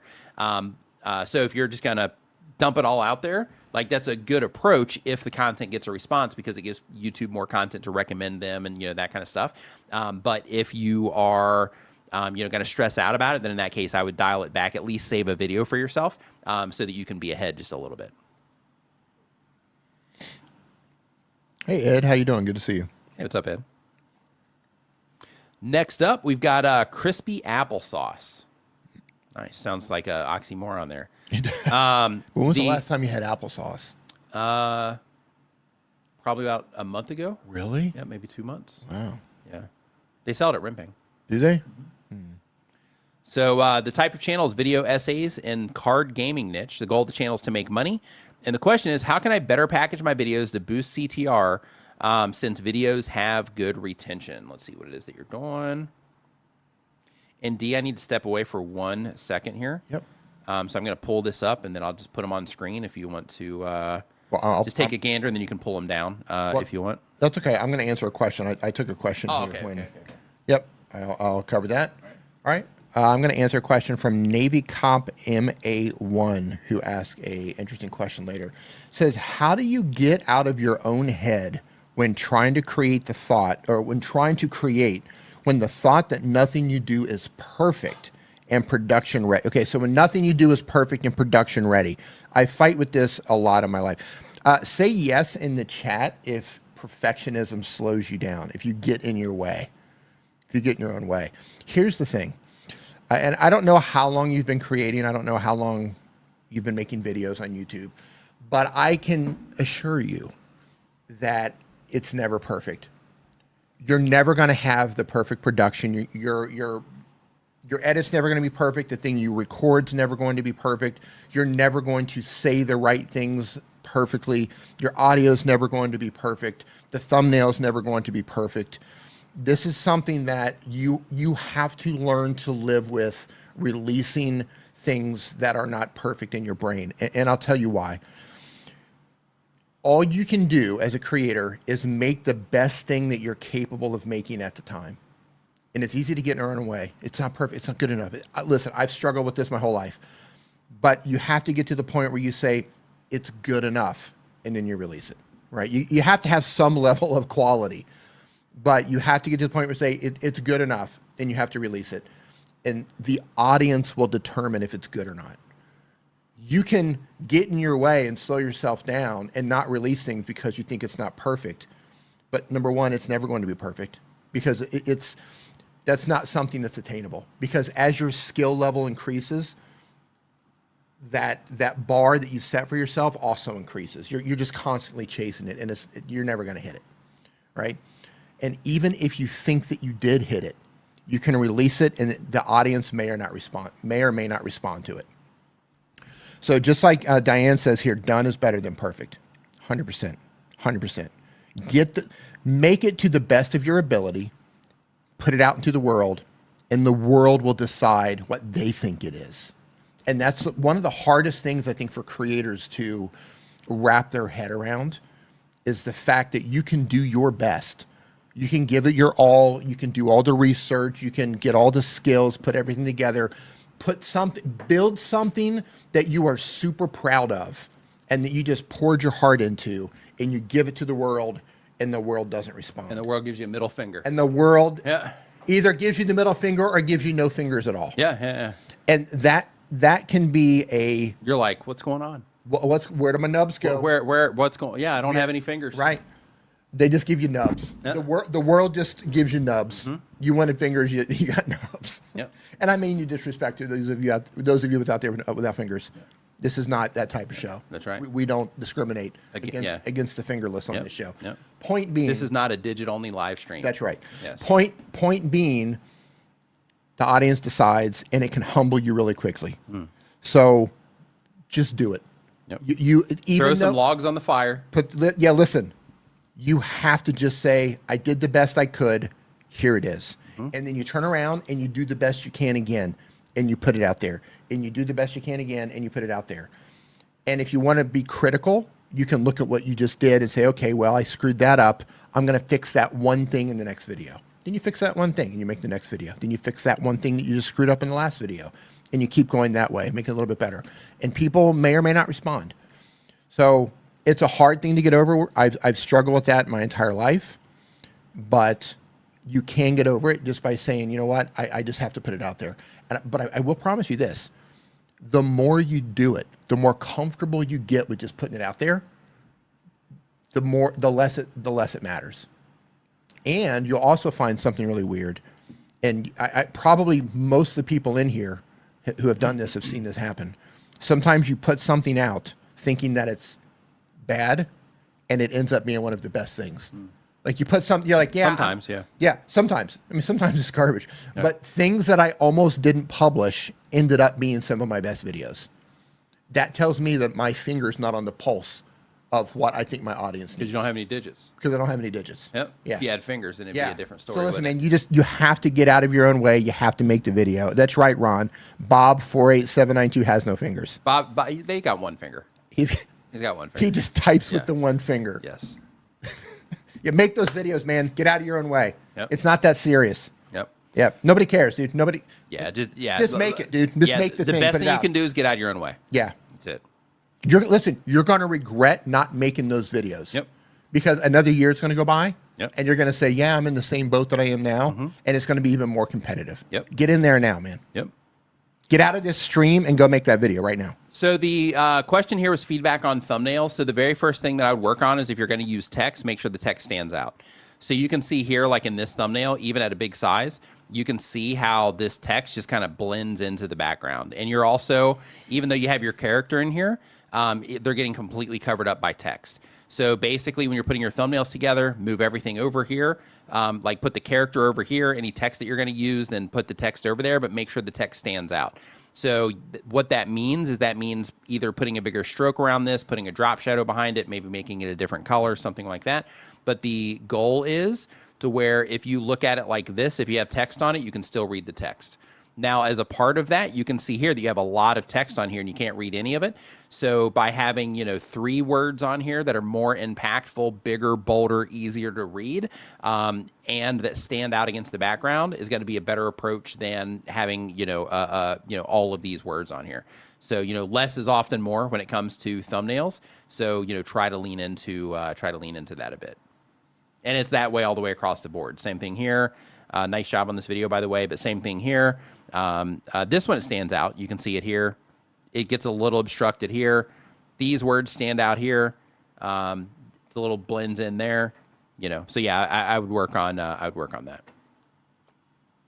And on that note, I do want to remind you that we do have a bunch of helpful stuff for you down in the video description, so you can check that out. If you are watching this somewhere it's not YouTube, you can go to nickniman.com. You can also find a bunch of cool stuff over there for you. And in addition to that, if you are somebody that is hitting a wall right now and, you're not getting the views that you want, or you're new and you're starting and things seem frustrating, it seems like you have this huge mountain to climb, before you start getting traction on your videos. I just want to remind you that YouTube is a learning curve like anything else. Just like when you start a new job, you start a new hobby, you start, like you move to a new place and you got to learn the area, all these things. YouTube is exactly the same. And you have to go through the process of learning how to do it in a way that people will respond to it. And that comes down to everything about it. Writing your titles, making good thumbnails that, will help them identify the content about something they care about, being able to grab their attention when they first come into the videos, being able to continue holding their attention throughout the videos, ending your videos properly, deciding what videos that you're publishing after, each other, all of these things, everything about it matters. So because of that, hang in there. You got this. Keep working on your skill sets around, around the gig that you're trying to tap into and around the thing that you're trying to tap into. And hang in there. You got this. We're live next Saturday also at 9 a.m. Eastern. So make sure you swing around for that. And besides that, have a great rest of your week. Yep. Great stream. Yep. Great stream. Thanks, everybody. Yep. Thanks, everybody. Have a great week. And we will see you next time. Diana just moved.